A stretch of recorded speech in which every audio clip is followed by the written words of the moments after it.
Hello, hello. Yes, good afternoon. Well, it's 4 p.m. in the UK, but it's 8 a.m. Pacific and 11 a.m. Eastern time in the United States. So we're calling out across the Whoniverse and the time zones.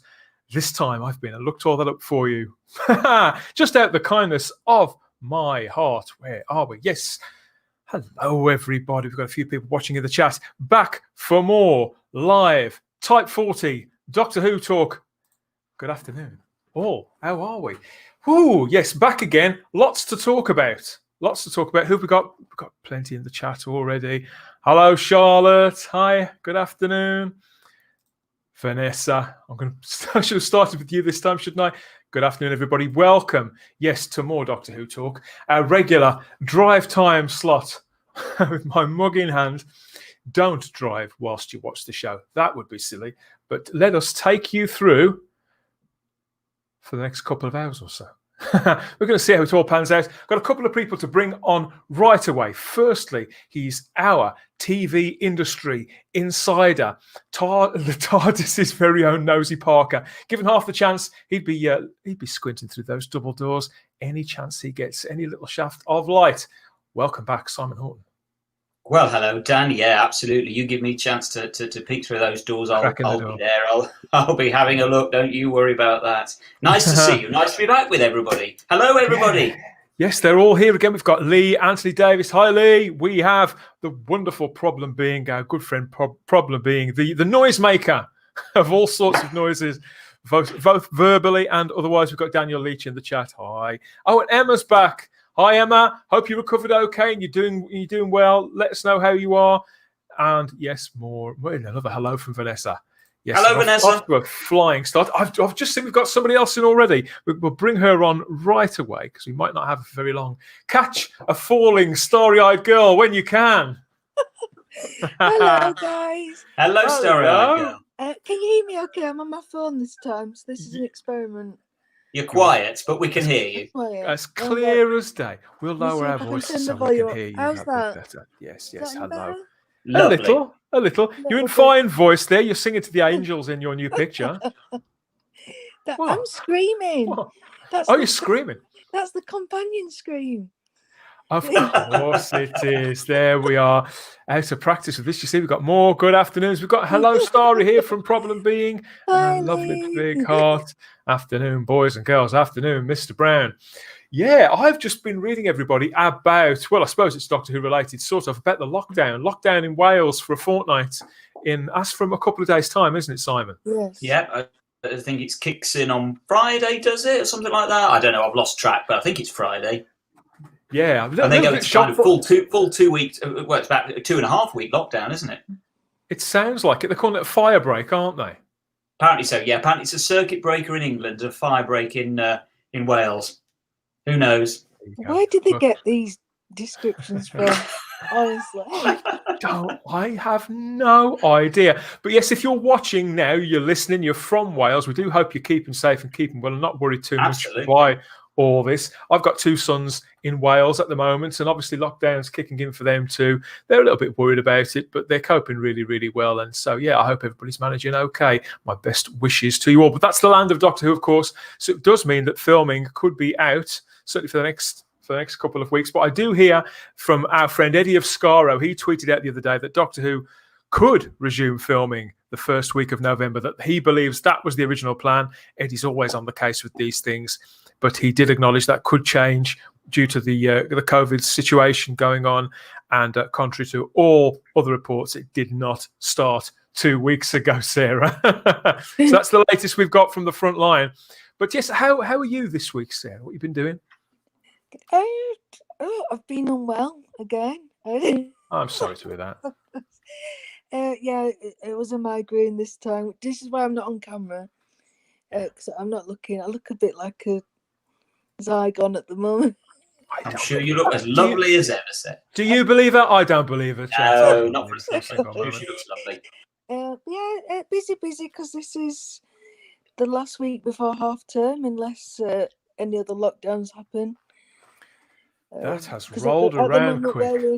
We're in tier 2 at the moment, so it's a kind of weird no man's land. So I'm just hoping it doesn't go up any higher to tier 3. Yeah, just trying to carry on as normal. The kids have commandeered the PC, which is why I'm on my phone. They're supposed to be doing homework, but we'll see.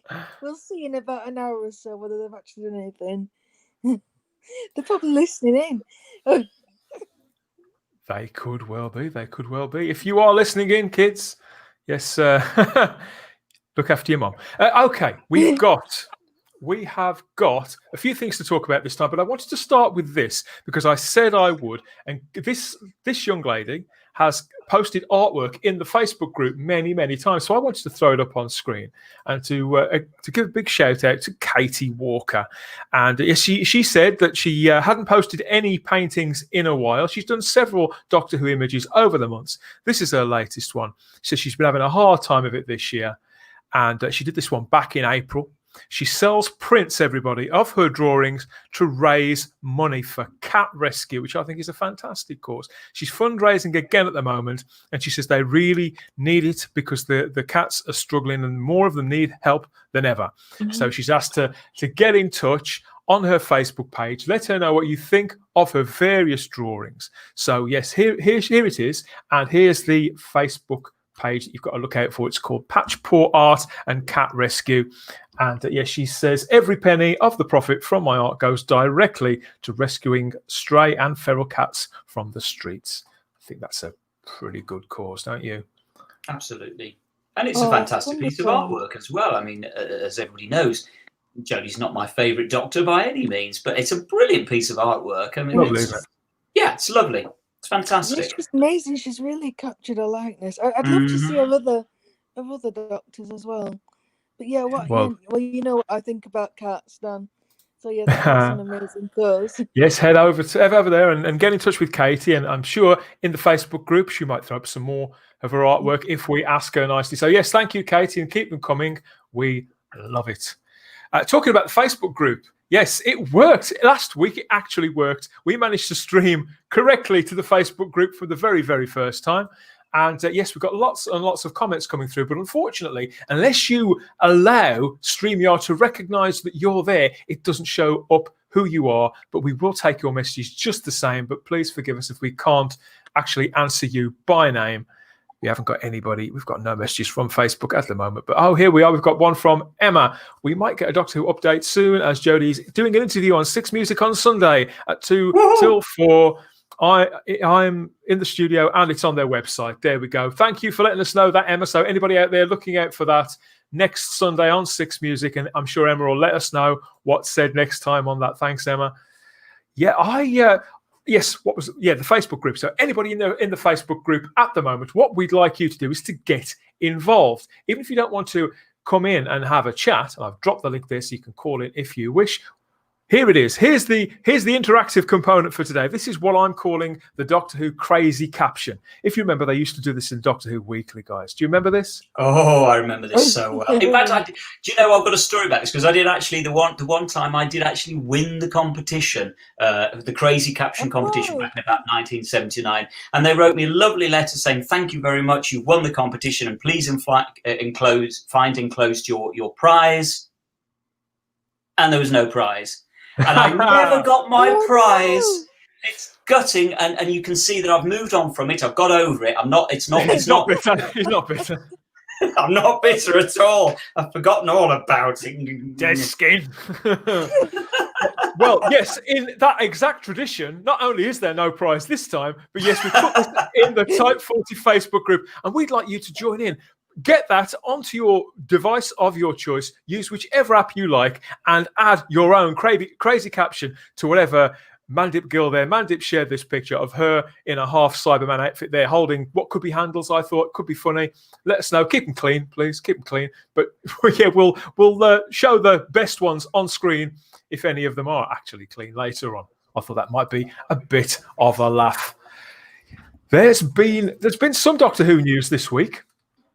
Sort of. Firstly, I thought I'd share with you this Blu-ray, Simon. We love the Blu-ray box set range, don't we? Ooh, you got me interested already. Classic series Blu-ray talk. Now, Firstly, Janet Fielding was on Twitter, and somebody was talking to her, saying how much they loved her behind the sofa bits. Oh God, sorry. I know.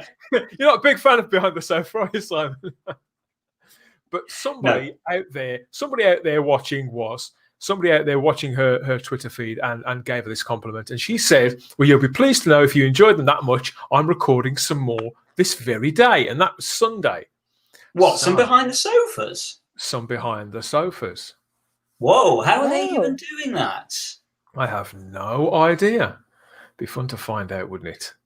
Would you like to be a fly on the wall? Yeah. But if you work it out, series 18 and 19 are already out on Blu-ray, aren't they? So it's got to be series 20 or 21. Yeah. And they were making features for season 20 last year. So maybe they hadn't finished off yet. And maybe it's all said that, of course, I suppose having said that, she could be commenting on a season that she's not in, because of course she did season 12, didn't she? And I think she did season 10 as well, didn't she? Janet Fielding, I'm talking here. Possibly. Oh, I keep forgetting that they do that. Yeah, she did. So she could be commenting about anything. We'll have to wait and see. Gary, good afternoon, Gary. Hello, panel. Big hello from Gary. He's another one peeping through the crack in the door of the TARDIS there. And Vanessa's asking for us not to. It could be. It could be taking that a bit longer. Vanessa's asking, please do not retcon handles. Sorry, Vanessa. And yes, we've got one here from Christian Basil. Hello, fellow whovians. Which is Christian. His favourite cry. Joined us for a little bit on the tail end of the last show. Yes, so we've got this. This was put on Twitter again from Matthew Sweet. Yeah, now this did get my attention. Now, I like Matthew. I think he's a good interviewer and he wears nice glasses. But really, Simon, anybody who uses the abbreviation DR Who, he immediately loses points for me in that, just for that. Quite honestly, it knocks me. You say that, Dan, but you have to remember it was DR Who right back through the 60s and 70s in Radio Times. It was always DR Who. So actually, it doesn't bother me. I'm perfectly up with it. That it's the original. It probably is the Radio Times. What are the Radio Times though? But yes, I will give him a pass for that. But it says we are in production again for the Doctor Who Blu-ray box sets. A bit of normality restored until we start talking, of course. So you see, they've not left any props out, so we can work out who that may be. I haven't got a clue who it could be. Matthew, you're a devil. A devil. Yes, so it could be anybody. I love those hour-long documentaries on the box sets. They're one of the first things that I head to. I agree. I love them as well. One thing that's been really, really bothering me recently, and I'm concerned about this because I've been working it out in my brain, and I can't find that there's anywhere left anymore, any season left anymore for a Nicola Bryant big interview, and that really worries me because I think it should have been on season 23, and they should have bumped Bonnie to season 24. So why is there no Nicola Bryant interview on any of the Blu-rays so far? And I can't see them do it on season 22 because I'm guessing it will be Colin Baker on season 22. And they wouldn't do it on season 21, surely. Maybe they would. Maybe they'd do it on season 21. I think they'll do it on season 21. I can't imagine they won't. I can't imagine they won't talk to Nicola. Yes, Lord Thoth says, don't forget to hit that thumbs up, like, and share and subscribe. Thank you, Lord Thoth, doing the Lord's work there, or doing my work for me. Thank you, which is more or less the same. Yes, we have got who've got another comment from another one from Christian here. Actually, Dan, I don't begrudge people writing it as DR Who, but I feel I'm being sacrilegious if I don't type it as Doctor Who. Yes, it's exactly the same with me. Practice what I preach. And Sadako, hello there, Sadako. Season 21, I can see it happening on. Yes, I mean, Planet of Fire is, even though she appeared in so many afterwards, Planet of Fire is sort of her iconic story, would you say? Maybe it is. So I guess, maybe I've completely missed that. I was assuming that season 21. No, of course they've done Peter Davison. They did Peter Davison on season 19, didn't they? Yeah, so it's got to be season 21. Come on, guys, it's got to be season 21 for a Nicola interview. So who are they not going to have one of those big hour-long ones with? Sarah Sutton. Oh no, I'd have liked one with Sarah. Well, Janet Fielding. Actually, Janet Fielding should be season 21. Janet Fielding should be season 21. Yes. Yeah, that's her big. I think she'll be on season. I think she'll be on season 20 because and Sarah Sutton. Surely, come on. What they should do is they should do 2, shouldn't they? On season 20, Sarah Sutton, Janet Fielding. That's what we should get. I agree, unless they're saving it up to double them up, Sarah, on the re-release on the on the special edition. Yeah, on the special edition that JT was talking about a couple of weeks ago. Oh God, no! We have to treble, quadruple, whatever the quintessonal dip is. Oh, I just hope that Sarah gets a look in, because you know what Janet's like. I love Janet Fielding. I love her. Yes. Me too. I love I Janet. can imagine. You're right, Sarah. You're right, Star Eagle. They would have to do them separately. Sarah and Janet would have to be 2 separate interviews. Otherwise, Sarah wouldn't get to say anything. You're right. Well, we've had that documentary that Toby made with Matthew Waterhouse, haven't we? That's as good as sitting down for an hour with him. So we're going to do this by process of elimination here. We're not obsessed at all, are we? So Mark Strickson. And how Mark Strickson would be fascinating. The man's been everywhere, done everything. My God. Yes, we're going to need extra ones of these, Matthew Sweet, I'm afraid. What do we think in the chat? Somebody, Daniel Leach says Tegan was hopeless. You're heartless, Daniel. Heartless. That's controversial. Absolutely. I can't believe I've just read that. Why was you're going to have to elaborate on that? Why was Tegan hopeless? Let us know, Daniel, what you think and what poor Tegan's done to get smited by the mighty Daniel. Tegan's just brilliant. It always surprises me that Peter Davison goes on about how Sarah Sutton was his, Nissa specifically, was his favourite companion of his bunch. And I kind of I get his reasoning for it, but for me, the strongest character is by far Tegan. It's just a knockout character. Yeah, I agree. She's the era-defining companion, isn't she? Yeah. Like Jamie with Patrick. She had the most interesting story. I mean, she turns up completely by accident. I mean, it did take me a while to warm to her.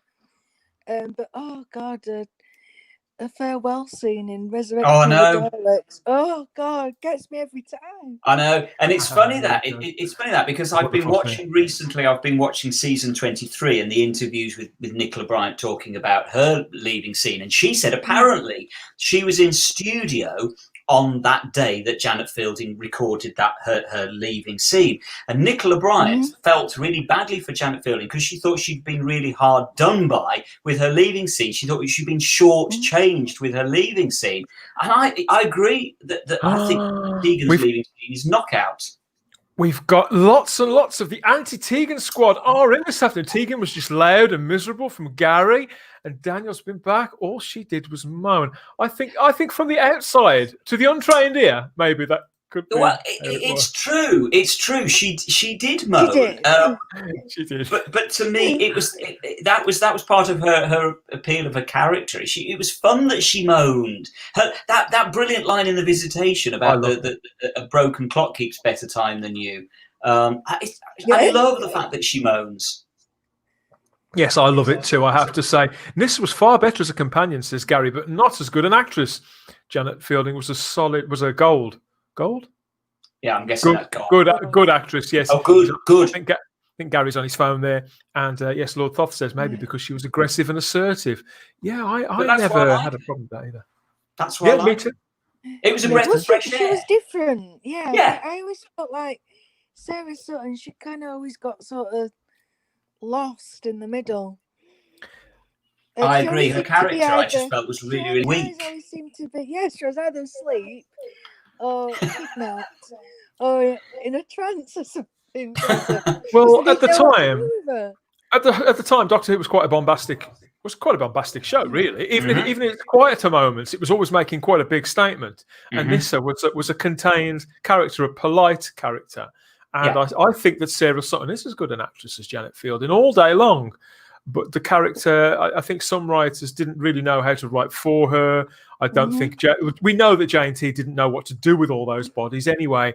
That's a great shame. We've got a comment. Oh, I won't, Gary.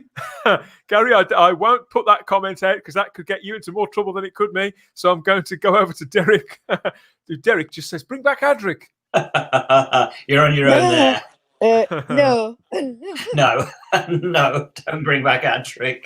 We've got Sadako says the problem with Tegan and the era is that they took some things too seriously, melodramatically, to the point it was sometimes repellent. I've never felt that, but you're not the only person who said that to me. But I find that it's odd because the Peter Davison era is probably my second favourite era of the whole show. I grew up with John Pertwee, so I adore the John Pertwee years. But somehow, cohesively, I just feel the Peter Davison era really hits the mark. And I love it all. There isn't anything. Okay, there's some duff stories, as there always is, and there's some bad bits and all the rest of it. But as an era, I love the Peter Davison era. Yes, I can't. Sad thing is, I can't really fault it, Sadako. I genuinely can't. It could be because I grew up with it, and to me, every scene of it is, I wouldn't say perfect, but I just got what they were doing, Simon, in context to everything else that was on. And maybe in hindsight, it's viewed us slightly differently. And Vanessa says, I can't say I love Amy if I don't say I love Tegan. Both of them were sassy. There's that word, sassy. Yeah, I think that's how come I kind of could accept her more, because we'd had Donna on it. Because I obviously discovered the classic series many years after. So having them characters, I suppose I didn't find Tegan that melodramatic than I perhaps would have done back in the day. But I do get what you're saying, because I had a real hard time with Peter Davison's Doctor, and you're both going to hate me for it. No, not at all. No, not at all. Because it was so different to all. I was used to the Doctors kind of knowing what they were doing, and to have this more human Doctor and struggle with this uncertainty, I found that really difficult. At first, it took me. I had to kind of reappraise it. I mean, I do enjoy his stories now, but at the time I was. So, what was a novelty for us? What was a real novelty at the time for us, and something that felt so different and so fresh to you? It seemed really quite at odds with what you knew about the character. Yeah, it still had his authority, but it was a different way. But it was Quiet authority. It was the first Doctor that kind of worried. I know what you're right. I get what you're saying. I think the reason I like Peter Davison's performance in particular, and the era as a whole, is I just found him very, very enjoyable to watch. I found him very easy to watch. So I get what you're saying in that. Part of that was because he could be perceived as a bit too human, a little bit too bland, for want of a better word. And I genuinely, he wasn't to me. He wasn't bland to me. I just found him very enjoyable and easy, and I wanted to spend time in his company in the way, unfortunately, certainly in the early part, I didn't want to spend time with Colin Baker because I found him irritating and dislikable. Sorry, the Sixth Doctor, not Colin Baker, the Sixth Doctor. We've got Problem Being here who says we need psychotic Turlo now more than ever. Maybe we do. And Gary, you're skating on thin ice with some of the population with that one. I'll just leave you to quietly. I really want to know what he said. Or Sadako says where it lost was the emphasis and contrast. Should have been from dramatic to light. Again, I don't see it, but I'm open to the fact that that's a viable viewpoint. Yeah, it is. I get it. But you see, it's odd because I look at those certainly the stories from season 19 and 21. Okay, 20 goes a little bit off piste. But seasons 19 and 21, I just think the stories are great. They are dramatic. They do have gravitas, even though Peter Davison is lightweight, for want of a better word. Or at least, again, the Fifth Doctor, to clarify, is lightweight as a character. The stories, they have the gravitas and the drama to me. Yeah, I actually would agree with Derek there. Did who actually click for me? Well, interestingly, who clicked for me as a fan up until the Davison era? I'd definitely been a viewer. I was a viewer and I adored Doctor Who, but I was definitely not a fan. Whereas I became a fan during the Davison years, I would say, if that sort of makes sense. We have another comment here from Christian. Why Tegan wants to be in the TARDIS, and that has nothing to do with Janet. I know her character at times went through hell, but it seems she was written every reason to bail. Yeah, I suppose she did always have one eye on the door. You could say that's fairly true. But just before we leave the Blu-ray topic, I wanted to throw these up as well. These are 2 tweets from friend of the show, Chris Chapman. And if you're watching, Chris, I'm wondering, are we stalking your social media presence? Yes, of course we are. Of course we are. And it says here, do you lot know what we'll see a lot more of in the next Hooray sets? VAM. That's a special features to you and I. Drones. Lots of beautiful, epic drones, courtesy of the guys who did the Fury from the Deep droning. So that's a good idea, isn't it? Get more drones doing all the work in the age of the COVID. Have too many drones? No. And he's currently has 2 Hooray docs awaiting restored archive and sound mixes. So it's all coming along. Good to hear that, Chris. Thanks for letting the world know, because we're all chomping at the bit. Talking of chomping at the bit, we have a caller. We have somebody. I think he's just seen me say that and he's laughing already. JT, welcome aboard. Good afternoon, Space Bookers. Hello, Yay! JT. Hello. My You have a new background. Sorry?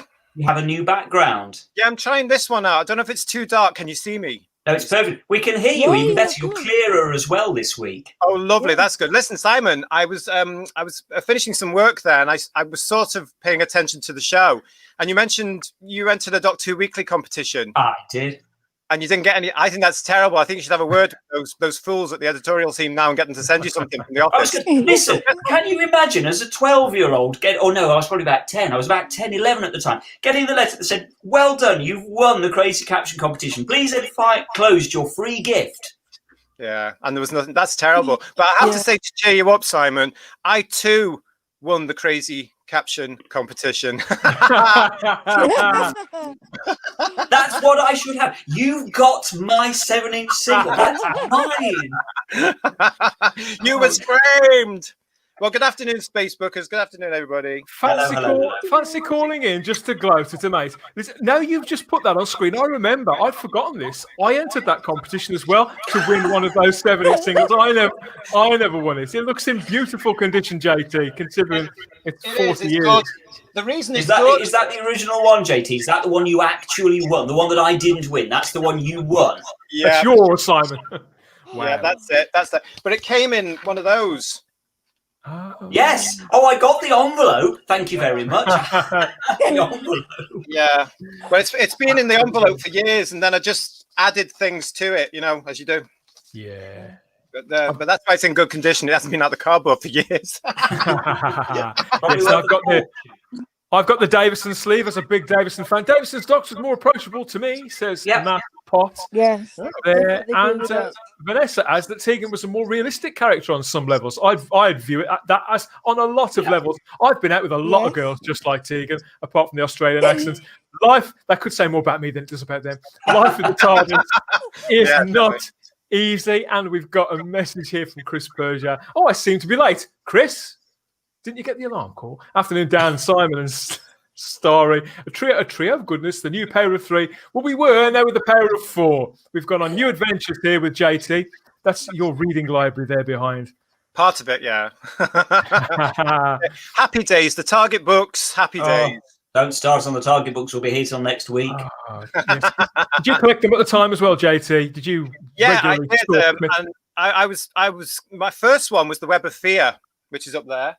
And I was delighted because that was the book. It's very special to me, that one, because I was ill off school. I was about 5 or 6, and my mum came home from work with this Web of Fear book, and that was the first bit of Doctor Who merchandise I was aware of, and that started my collection. So it's a very special book for me. That yeah, and I love that book.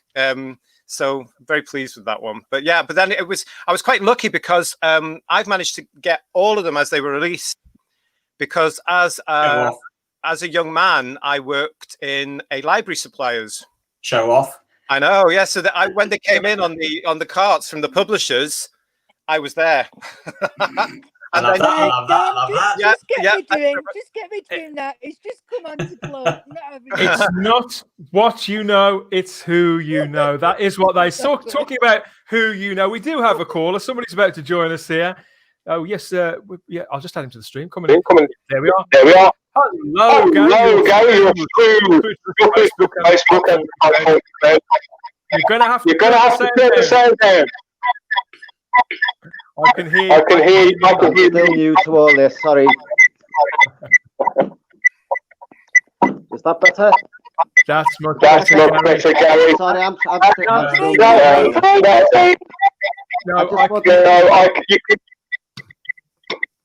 Sorry. Go on.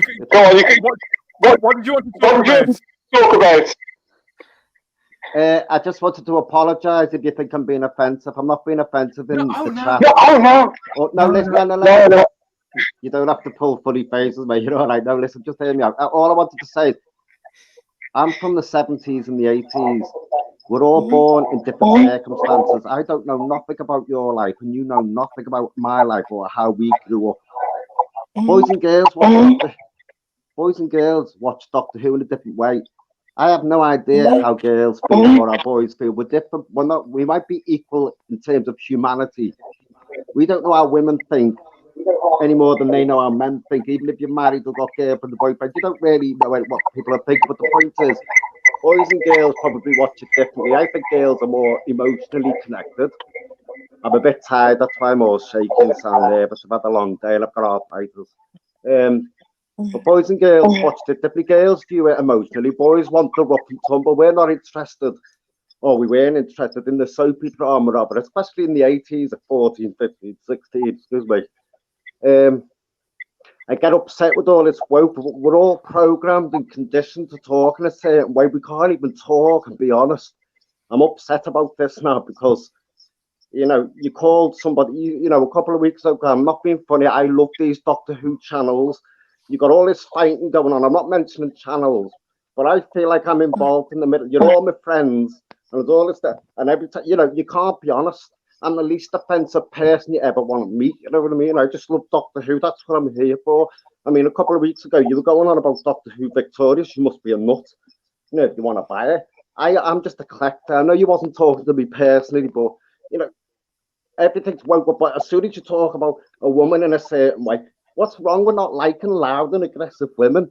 Assertive women are different from loud and aggressive women. Okay, Gary.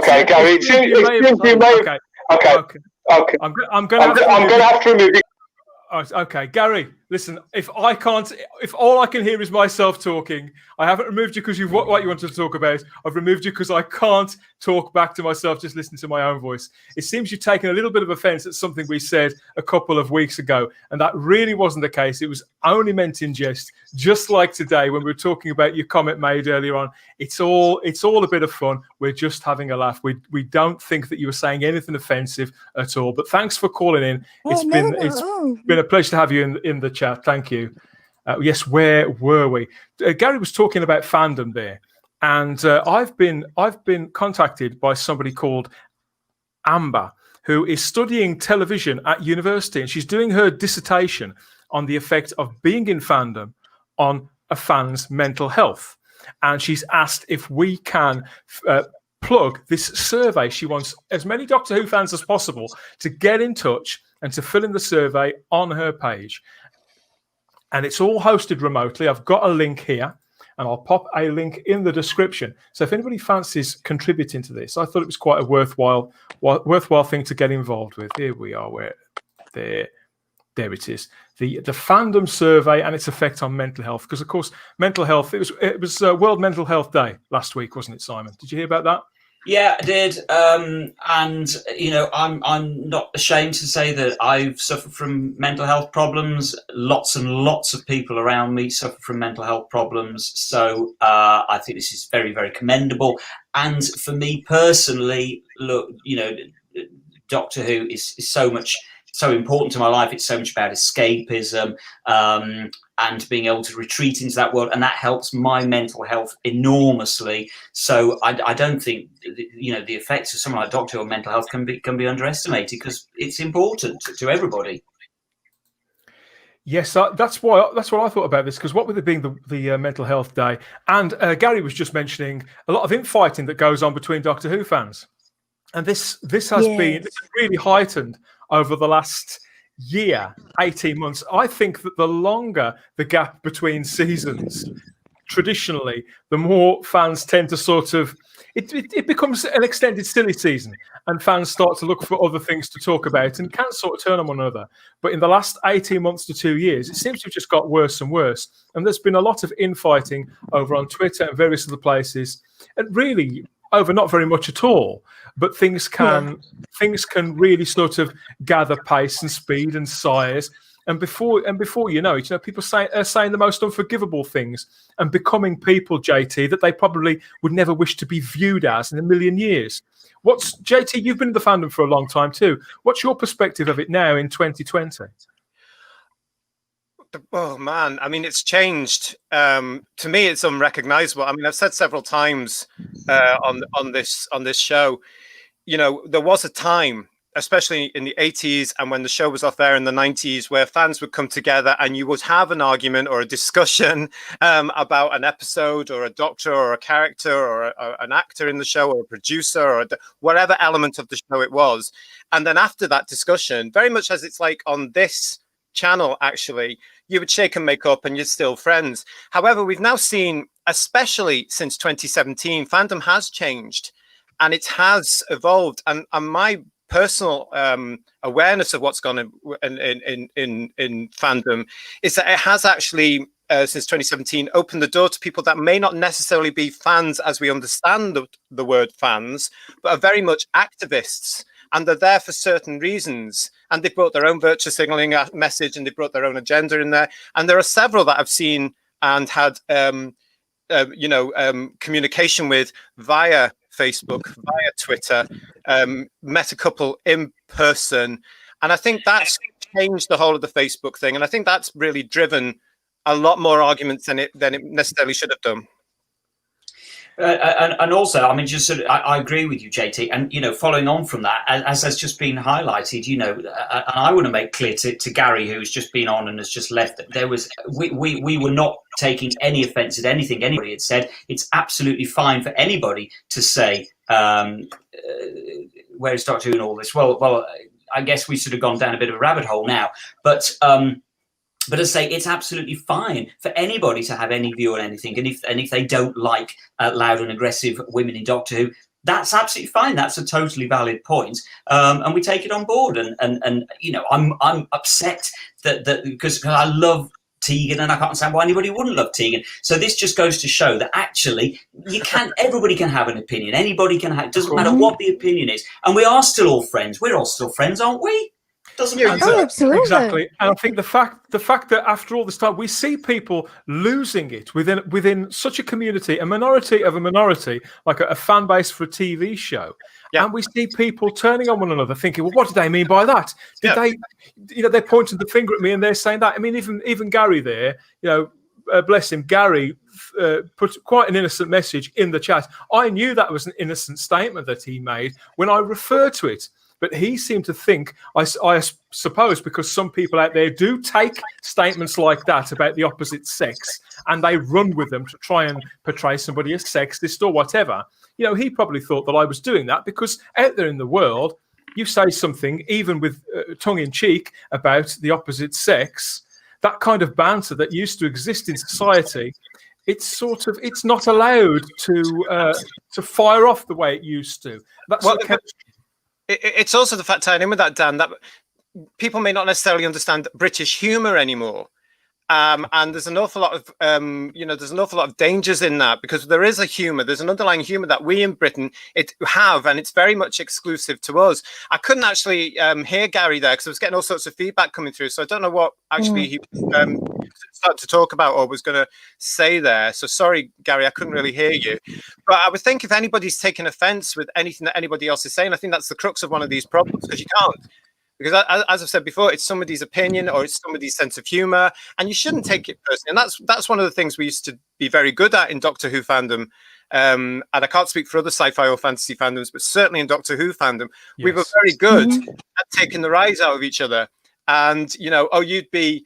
I mean, look at the rivalry between the Doctors. That was very much based on fandom, in a sense, So, Peter would slag off Colin. Colin would always slag off Peter. They'd always slag off Sylvester. Sylvester would give back. It was all that sort of stuff, that rivalry that was played from the Three Doctors onwards was very much in fandom. And I think it's a shame that if anybody's going to take offense to something that somebody else is saying, well, you can't help that. And, you know, unless you can see that it's meant, you know, in a detrimental, deliberate way. And a lot of the time, a lot of stuff isn't.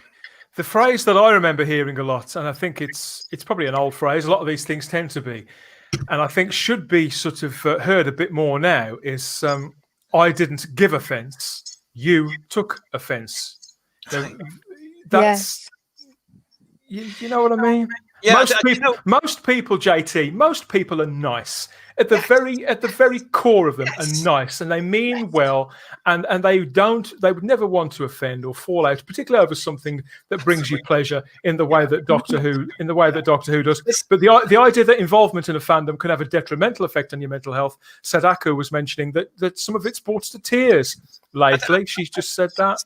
I really don't understand how that can be, and I think that shows the danger of where society in itself may be heading. I mean, you're absolutely right. I genuinely believe that, you know, everybody is a good person, but the danger of social media is because you've got this soundboard now to kick off in any sort of way you want to and type a certain thing or show certain things. And we do have various people on social media that abuse that and really start to rattle people and rattle, you know, cages and what have you. It's also these like these keyboard warriors where they'll write something that they'd never ever dare say to your face, but they've got this protection of being on social media. I mean, like what Gary was saying, I've never been brought to tears before until the past few months, and it wasn't because of the lockdown. It was because I was harassed on Twitter for a good few months, and this particular individual followed me from Twitter onto YouTube and just, well, like a dog with a bone over an opinion that I had. Well, that's obviously just somebody that's got a problem. You know, that's somebody with a real issue. And it's absolutely bizarre to think that this is because of fandom and or of a TV show. Yeah, because I have a different opinion.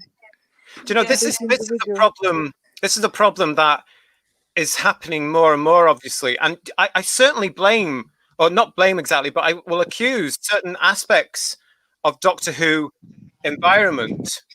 The Doctor Who magazine does not show a balanced opinion anymore. Now that has effect on people to say, "Oh, you can't say such and such. You can't say this." The Doctor Who magazine, get your act together and start doing balanced and reasoned arguments and show sides, all different opinions. It's also the same on certain Facebook pages where you can get cancelled, you can get barred, you can get stopped from being on that Facebook page because you've mentioned something like, "I don't like the current era," or "I don't like this," or "I don't agree with that," and they'll just snap you like that because they've got the power now of a keyboard. And it's just nonsense. To people who do that, have a little look at yourself, because it's not the person who you're barring that is missing out. It's yourself, because you're supposed to grow a community. Yeah, and it's not just fans; it's actually industry insiders. It's when the program makers get involved, and the people who are on side there on licensed properties, when they roll their sleeves up and they get involved and they're worse than anybody else for it, then that's unforgivable. Christian Basil says, "I love all my Whovian friends. I love all you people." Well, except Dan. Thank you. Well, that's fair. Always good to see you too. We've got a few people in the chat.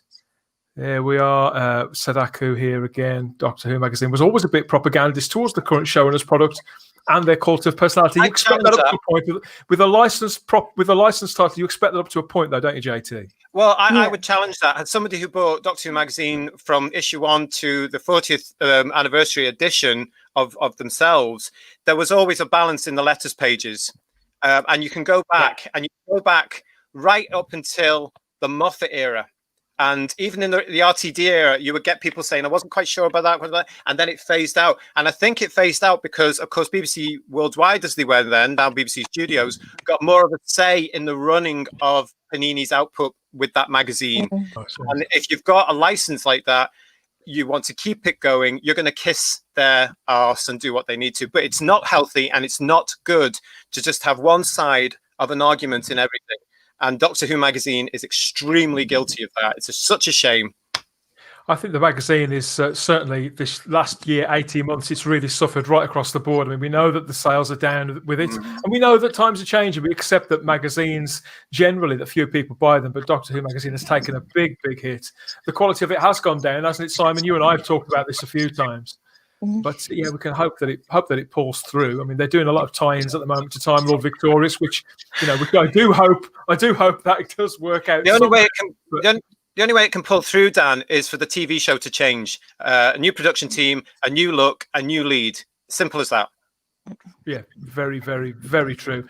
Let's check back in with this. Yes, because I'll drop this link in the description because there's lots of questions here, viable questions. I think after having experienced being in a fandom, what do you feel are positives about being in a fandom? And she's asking about the negatives too. So yes, I'll make sure there's a link to this survey in the description. I thought it was a very worthwhile thing to do. Some people might find it quite therapeutic, so I thought. Yeah, I'll definitely fill it in. Yeah. I think, look, we're all Doctor Who fans, aren't we? We love to express our opinion as we're doing here. I think you'll find that plenty of people will want to do that. I'll definitely put it up on the Whonatics page as well. It's a very, very nice idea. Talking of the Whonatics page, Simon, and your love of classic artwork, I saw this a couple of days ago and I wanted to show it to you because I thought it was a fantastic homage here from Stuart Crouch, who does a lot of artwork for the Blu-ray. I've not seen that. The image on our left, that's Jenna clever. Coleman. Yeah. That was part of the DVD box set booklet, so I'm told. But tastefully done, obviously with photography rather than Chris Achilleos' illustration. I know that's one of your favourites, isn't it? Yeah, absolutely. That original piece of artwork by Chris Achilleos is just beautiful, and I love what they've done there. Although I think it's a shame that they haven't gone that extra mile and really truly recreated it framing wise. They could have, the camera needs to go up, etc. I would have gone the extra mile and really completely mirrored that image, but nonetheless, as an homage, as you say, artistically it mirrors the original artwork, and it's beautiful. Love that. Never seen that before. Great piece of photography. That I like finding little nuggets like that, throwing them up on screen, seeing what people think. And we do have more colorization experiments here as well, because we do like to look at these. This is yet another fresh colorized picture. I haven't got a credit for this. I couldn't find the name of the guy who's done this, but I thought this was a really tastefully done, sensitively colorized image of Troughton and Fraser Hines there. Yeah. Apart from the skin tones is the hardest to do, I would imagine. The skin would be the biggest balance to try and strike. Yeah, I think that's quite good. We had a Hartnell one a few weeks ago, so yeah, I'm a convert, Sarah, to the colorization thing. Yeah, I remember you not liking it.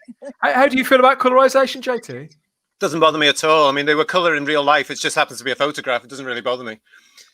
all I know is, I mean, we were just talking about the magazine as we just were there. The one thing that I've really enjoyed in the magazine of late has been the archive, fact of fiction rather, on Marco Polo, because some of the photos, the full colour photos that we've got of Marco Polo are just, they're magnificent.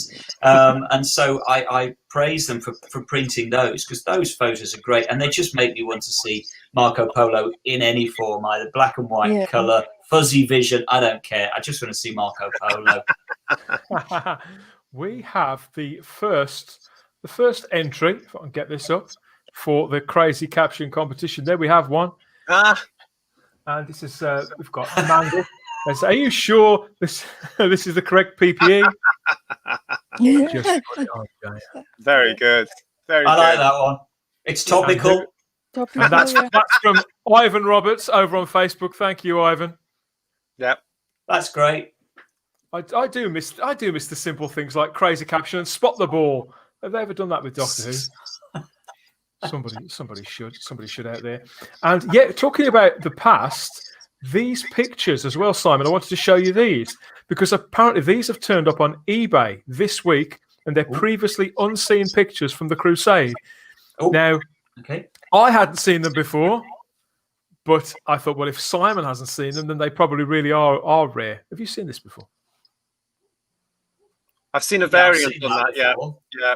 Yeah, I've seen that before. Sorry. I'm sure, or I've seen one that's very, very similar. I'm sure I've seen that in the old weekly. I'm sure that it's probably cropped. I don't think I've ever seen it with the candle in. Maybe I'm completely wrong on that, but that looks very familiar to me. Sorry. No, I've not seen it before. Lovely image. It's a lovely photo.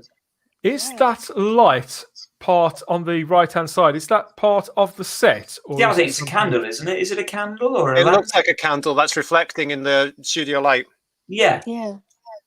I would say so because it looks like it's on top of a plinth. A metal sort of candle holder thing. Something from IKEA. Something from Warriors Gate. Yeah, and there was this one as well in the same batch. Yeah, I'd not seen it. I don't know if I've seen that one. That one doesn't look familiar. Don't think I've seen that one. Where are they? Do we know anything about these, Dan? Do we know where they've turned up from or anything? No, they're just listed on eBay, and you can obviously they've put the ruler there, so you can see how big the prints are. Yeah, that one looks a new one on me. Doesn't look familiar. There we go. I suppose somebody will bid on them, I suppose. But those rare images from Power of the Daleks that turned up last year, wasn't it? Yeah, those are magnificent. Those were. They were auctioned off, weren't they? They were actually at a proper auction. Yeah, they were auctioned, and as I recall, wasn't it either the sort of restoration team guys bought them, or one of the restoration team guys bought them, or something? Because they're on the Blu-ray, aren't they? They included them on the Blu-ray, the recent release. So it's great. So it gives us hope. Things still keep turning up. You know, I'm still not letting go of the fact that the Feast of Stephen might still appear one day. Do you know? I think it's as well because as people age and then pass on, absolutely, things can be found in their lofts or something like that because they've been collectors or they've been in the studio or whatever.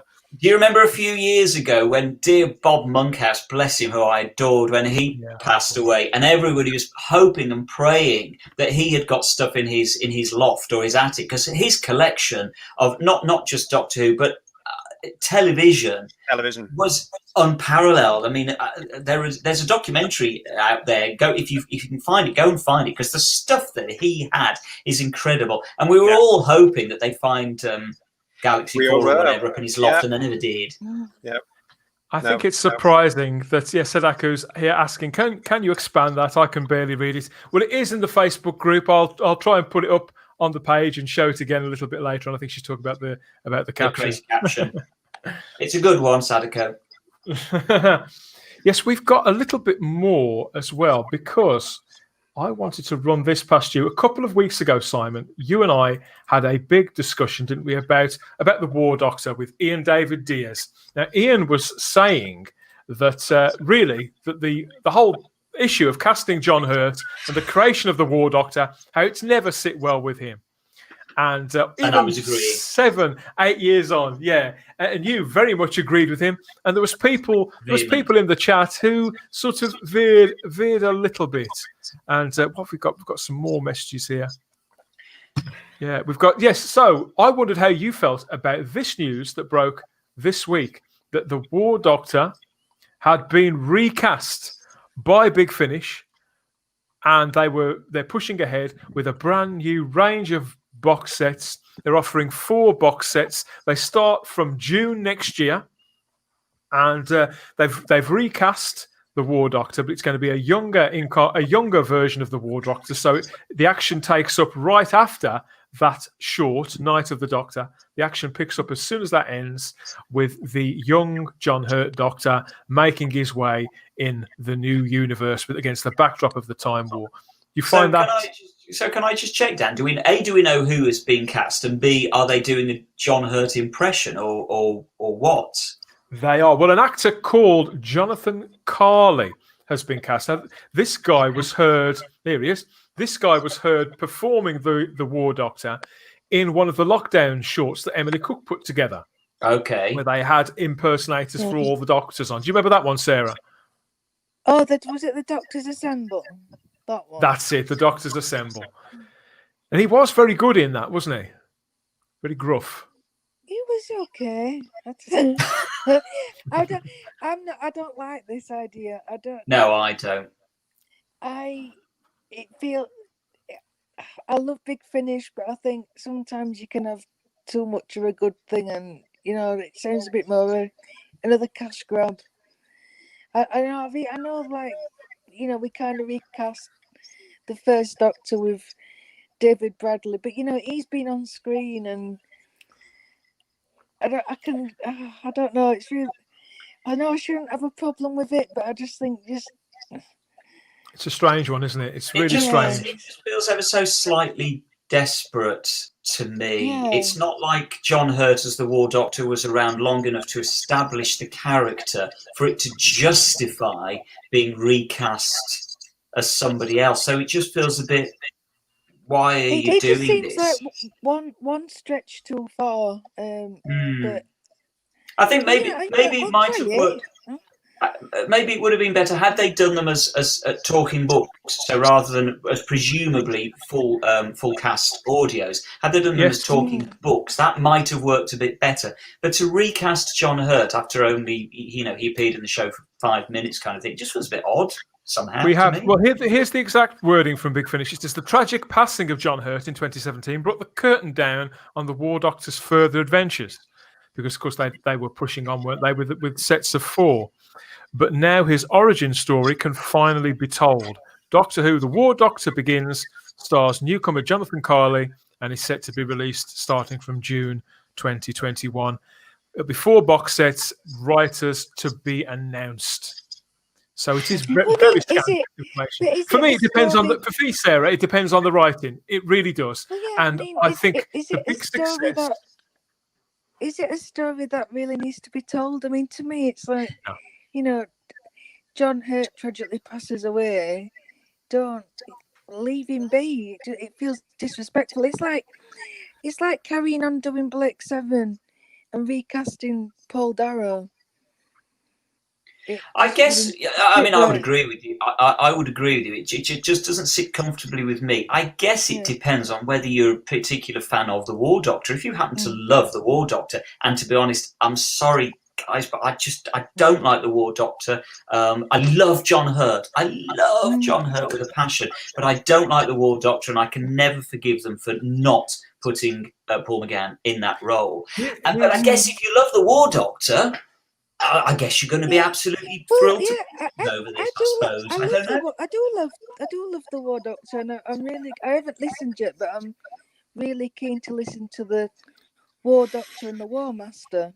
That series, there's a nice trailer, Sarah, up on the Big Finish. I would play it, but I think we might get copyright struck for it. There's a nice trailer up attached to the press release, and it's I say trailer. It's sort of like the first opening scene, really, and he captures him perfectly. But for me, and if you are watching, Jonathan, no offense, I'm really happy that you've got this job, and I'm sure the material is going to be good.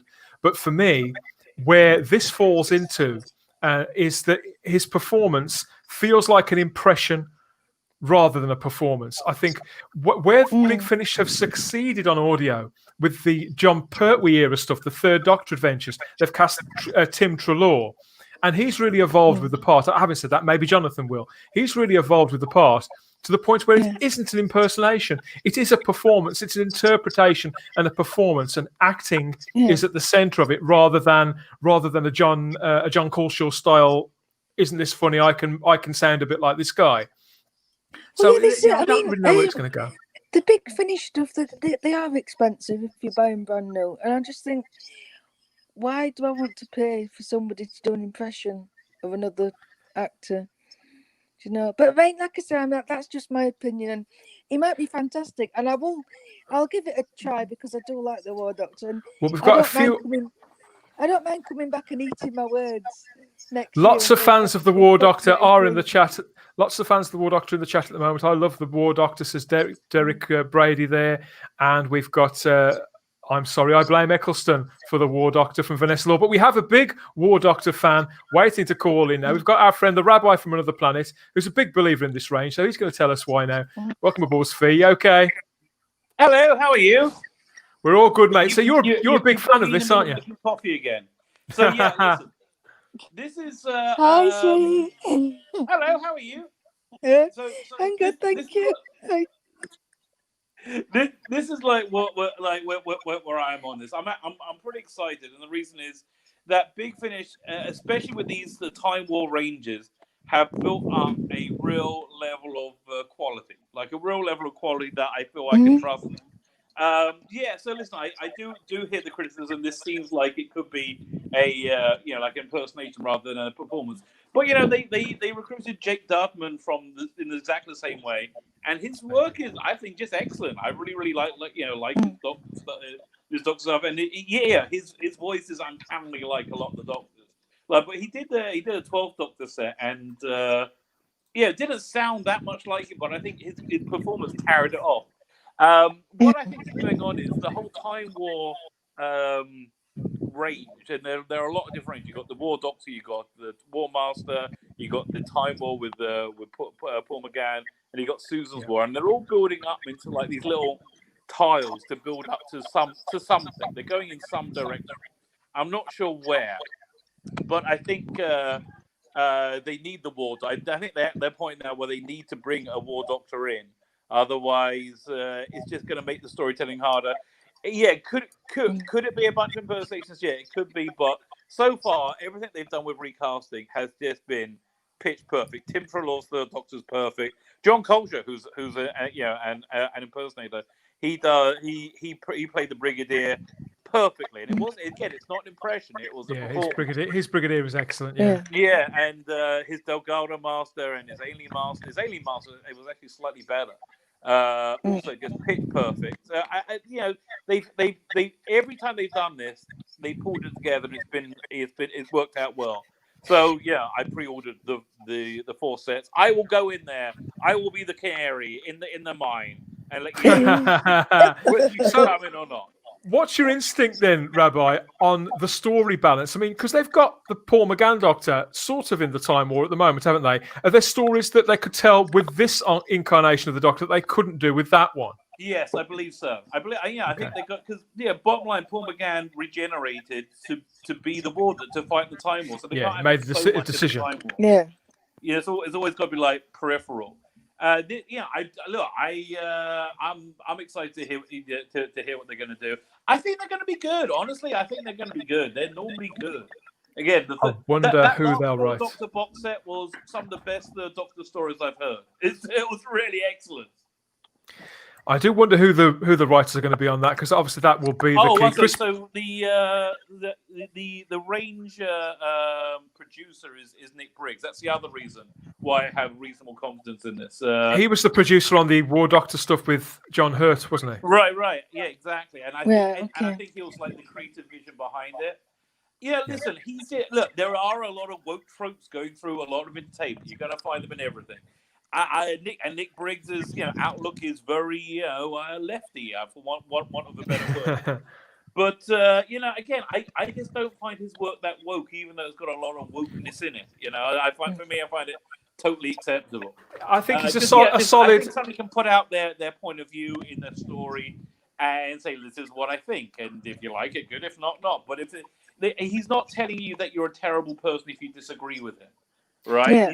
I think at the heart of it, Svi, I think what it is with Nick Briggs is he is first and foremost a storyteller, and he tells solid stories that have thrills, a few laughs, and they are quintessential Doctor Who. It's never too much that's going to frighten the horses. And I look forward to seeing what they do with it. But Chris Persia mentions here that the premise sounds a bit disingenuous. We already had an origin for the War Doctor. It was Night of the Doctor. Simon is correct. If they couldn't get Eccleston, then they should have run with McGann. And I think that is I never thought of that. That's a pretty good point. Yeah, a great many people feel that way. Through, and it was my argument back when they did it in 2013. Why did they not just go with McGann? I still think it's insulting. I just think it's an absolute insult to an actor of McGann's caliber. We've got a comment here, JT. The Doctor's always hated the Daleks, and his people were in danger. The universe is in danger. How would "I will not fight" be the answer? That's a bigger question, isn't it? Yeah, What are you asking me? Sorry, what are you asking me, Dan? Ask me a question, but be very, very careful because I will be controversial. Hey, you're not a big fan of I just want to say I have to go. Thank you for letting me jump in. Okay. Okay, you're streaming later on as well, aren't you, Rabbi? In about half hour. That's why I have to go. Good stuff. Head over to the Rabbi's channel later on for more Doctor Who talk in the Rabbi's own in unmistakable way. Thank you very much. All right, Bye, see you later, everybody. mate. Bye bye. Bye. Yes, we have. What have we? Yes. John Gary Hewitt. Sorry, said John Hurt was good, but I would have liked Paul McGann. I think that's the general. I think that's the general feeling out there. And again, I would absolutely agree with Gary there. It should have been, and I know I keep going on about this, but I'm just so frustrated by it. And for goodness sake, why didn't they give John Hurt the Master? If you want to cast John Hurt, and for God's sake, who wouldn't want to cast John Hurt? Because he's brilliant. Put him as the Master. Give him his own character.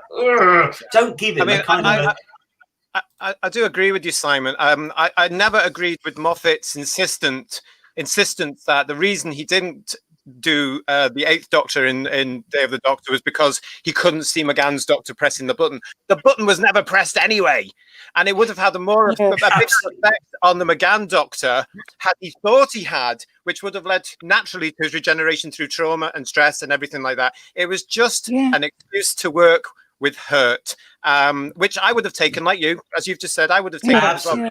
It's this whole thing of being in John Hurt or the War Doctor more as a one-off character that has really that was the beginning of messing things up for the character itself, to say, well, actually, we have 6,000 million other ones now because we've had him.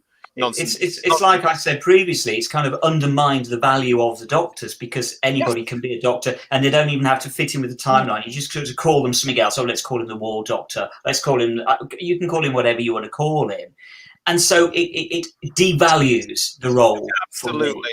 And as I say, to me, it shortchanges McGann and it shortchanges John Hurt because absolutely give him. Can you imagine that Day of the Doctor special if you'd had McGann in, but you'd also had John Hurt as the villain in inverted commas, whoever that was. Now that would have been an absolute knockout to have John Hurt as the villain.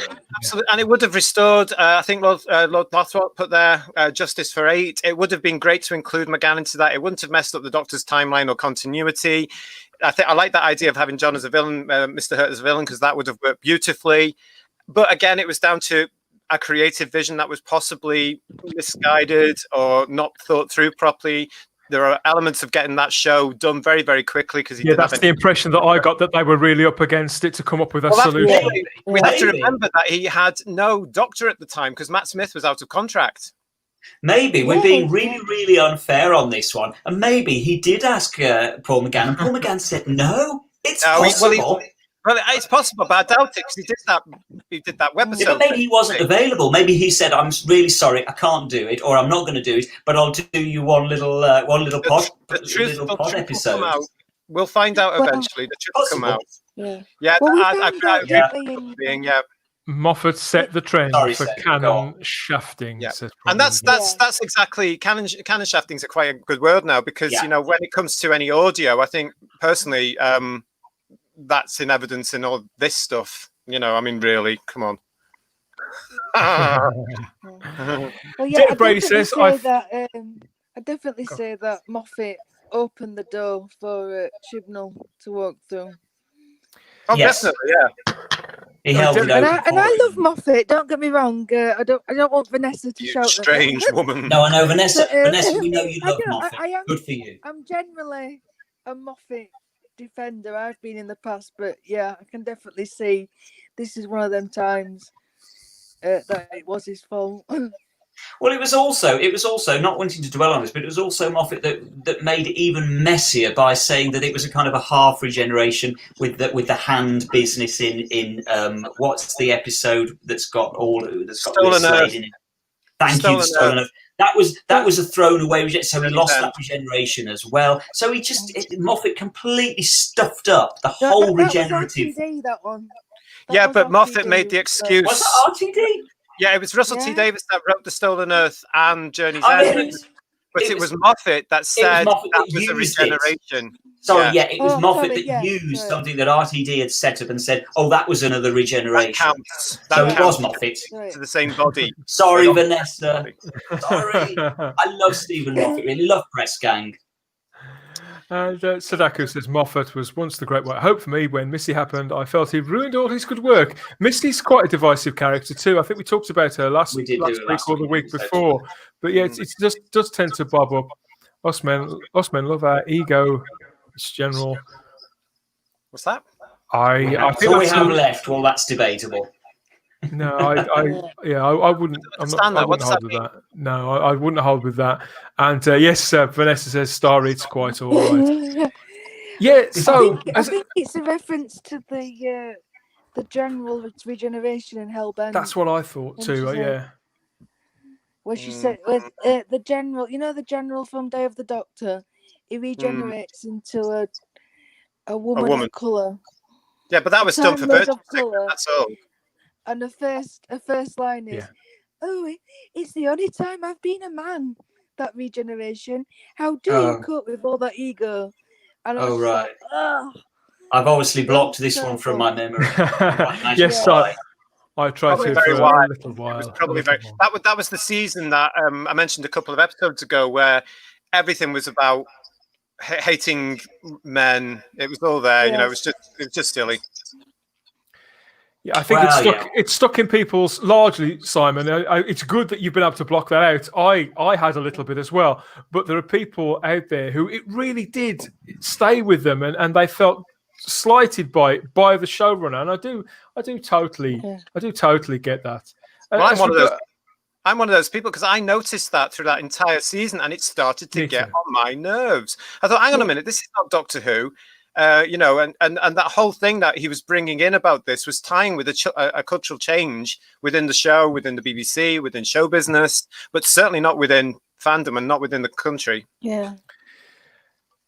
Yes, Sadako says, it saddens me to say this because I don't want to sound like I would have taken the role away from Hurt. No, I know what you mean, because John Hurt, he played the part beautifully. He was clearly overjoyed to be in the show. Afterwards, he did a fair amount of fan events, didn't he? In just that 3 or 4 years afterwards, he did seemed to relish the audios. He went to a couple of things, and he was also at the Buckingham Palace 50th anniversary special with some of the other doctors. Obviously, loving it and having a great old time with Tom, and loved. And then, of course, he was signed up to do the audios by Big Fanish, and all that sort of stuff. So, he loved it. But the thing was as well, even though I may not have agreed with the original concept of the War Doctor, he nailed the Doctor. He nailed that character. Within 5 minutes, you knew who that was. And again, this to me is the tragedy. Yet again, we were robbed as a brilliant Doctor. Actually, put him in as the next Doctor or whatever. Give him the proper role as the Doctor instead of, let's say, Jodie Whittaker, for example, just to pick the most current. Well, isn't it amazing what some good writing and a good actor does? That he was more of the Doctor in that 1 hour and a half than what we've had. And since then, of course, they've been able to market it to hell, because you can get action figures of him in various paint colours. You can get shirts now. He's including some of the awful, terrible calendars that are appearing. They are just vile. There's all that sort of stuff, but they can sneak him in now to say, "Oh, look, by the way." So maybe that was what they were thinking of when they cast him. Instead of using him again, they thought, "Okay, actually, we can get a bit of marketing out of having another Doctor." I don't think he was thinking. I think he got the no from Eccleston after the lunch or whatever it was, the dinner. He got the no from Chris. Had to do something because at one point he actually said it looked like Clara would be the star of the show because he had no doctors. Matt was out of contract. Dave, the Tennant, looked like he might be working. He didn't want to include any of the earlier doctors. Classic doctors, yeah. Yeah, so, he had to come up with something. So possibly that. I don't know. But I'd agree. I'd certainly agree with Lord Thoth there, definitely.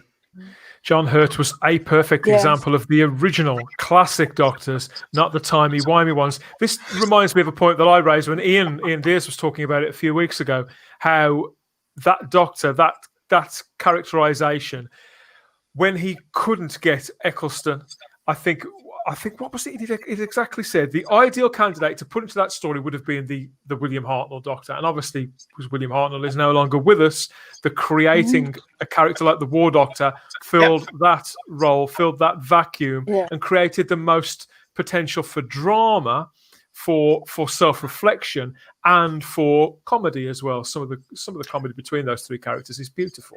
And for publicity, Doctor Who is 50, golden anniversary. John Hurt's in it. Oh, David Tennant's back. Oh, Mike Smith's back. Fantastic, great publicity, and it worked because the ratings in the United Kingdom were huge. And also, don't forget that a lot of fans went to cinemas to see it, so that cut the ratings down more than it would have done had they been all at home. So that was a point, and it worked for them. It got them there, you know. And it was just bizarre. But even Moffat had the decency and the common sense not to do a pre-Hartnell Doctor. Yeah. Good point. Talaku's asking, where is Ian lately? Anyway, Ian's on set today. He's doing his filmmakers thing. And made me love William Hartnell more. David Bradley was amazing. I wish I could afford his box sets. That's the thing with Big Finish, isn't it, Gary? We've got to all sort of chip away when we can and cherry pick a lot of the time. There are people. To come to what Gary's saying there, yeah, I mean, I agree. Again, David Bradley was amazing. But again, to me, I wouldn't have cast him as the first Doctor. Again, I'd have put him in as a Doctor. This recasting of Doctors and just sort of fudging around the edges messes it up for me. I'd say, yeah, David Bradley's brilliant. Or again, make him the Master. Something, give him a role that deserves the gravitas that he brings to it. I'm gonna add at this point now because I can't keep my mouth shut. I don't like this recasting of stuff. I wasn't really on board in 1983. No, I wasn't. With Richard Hartnell. No. I wasn't on board. David Bradley's a great actor, but I haven't seen that episode he was in because I know what happens at the end. So I haven't watched it, but I wasn't really up for that. I think if the actor isn't available, the actor isn't available. And I know that's the thing there, but you know, there's so many things you can do in science fiction. You don't have to. I mean, look what they did in Day of the Doctor. They played tribute to actors who are actually alive today. But what's interesting, of course, is that David Bradley also plays William Hartnell in An Adventure in Space and Time, and he does that brilliantly, and that's perfectly correct because you're telling a biopic of somebody's life. That's a different thing. It really, and they did the same thing with Coronation Street for viewers out of the country, and that was a beautiful drama which inspired the Doctor Who thing. But they couldn't get the real actors because they're all dead, and then if they were, they would all be too alive, so too old. So you just and those actors did it with I don't know. I'm not into all that casting. It's not me. I wasn't for a very long time, and I mean for years and years actually, Sarah. You know, you'll probably relate to this. The only first Doctor that I knew was Richard Hurndall's take on the first Doctor. So for me, when I eventually saw lots of Hartnell, you know, I saw it the wrong way around. And obviously the characterization it is different. And yes, Richard Hurndall is about 3 foot taller than William Hartnell. And all those things are true. And it's the same again. It's exactly the same thing with David Bradley. And yeah, I can live with it. I think that... Do you not think, Dan, though, that the thing with David, what was it called, that episode? Sorry, I've not watched it. Twice Upon a Time. Oh, please. But, you know, can't you, don't you think it was just fan service? It was, yes, it was. Yeah, I mean, why not just come up with an original story with your lead, who was also rehired to do it? I think, again, Moffat's back. Yes, it was the same thing, exactly the same thing as Day of the Doctor, only to a greater extent, Moffat's back was against the wall. He'd already left the job at that point. He'd left the office. He was supposed to have been gone. He only came back to make that Christmas special because Chris Chibnall refused. He didn't want to. And and the same for Peter, of course. Same for Peter. Yeah. And if Moffat hadn't have put something together, he did it mainly so that Doctor Who wouldn't lose the Christmas Day slot. How ironic is that? I do feel for him. I do feel for him because, of course, the year after, it was gone anyway. It was gone anyway. So apparently, JT, it was written quite quickly, and I think that there's a certain amount of repetition in there for Day of the Doctor. I think he was, without even him acknowledging it himself, without him probably being aware, he was trying to sort of have the same hit again with the David Bradley Doctor. But the story, the occasion, none of it was was right. It was just a case of I must maintain this momentum. I will do this for the fans. He did this for us with the very best, the very best of intentions. Sarah. And he did it for Peter as well, because was it Peter's idea to get? Yeah, Peter mentioned somewhere that if you're going to cast the First Doctor in anything, you need to go to David Bradley.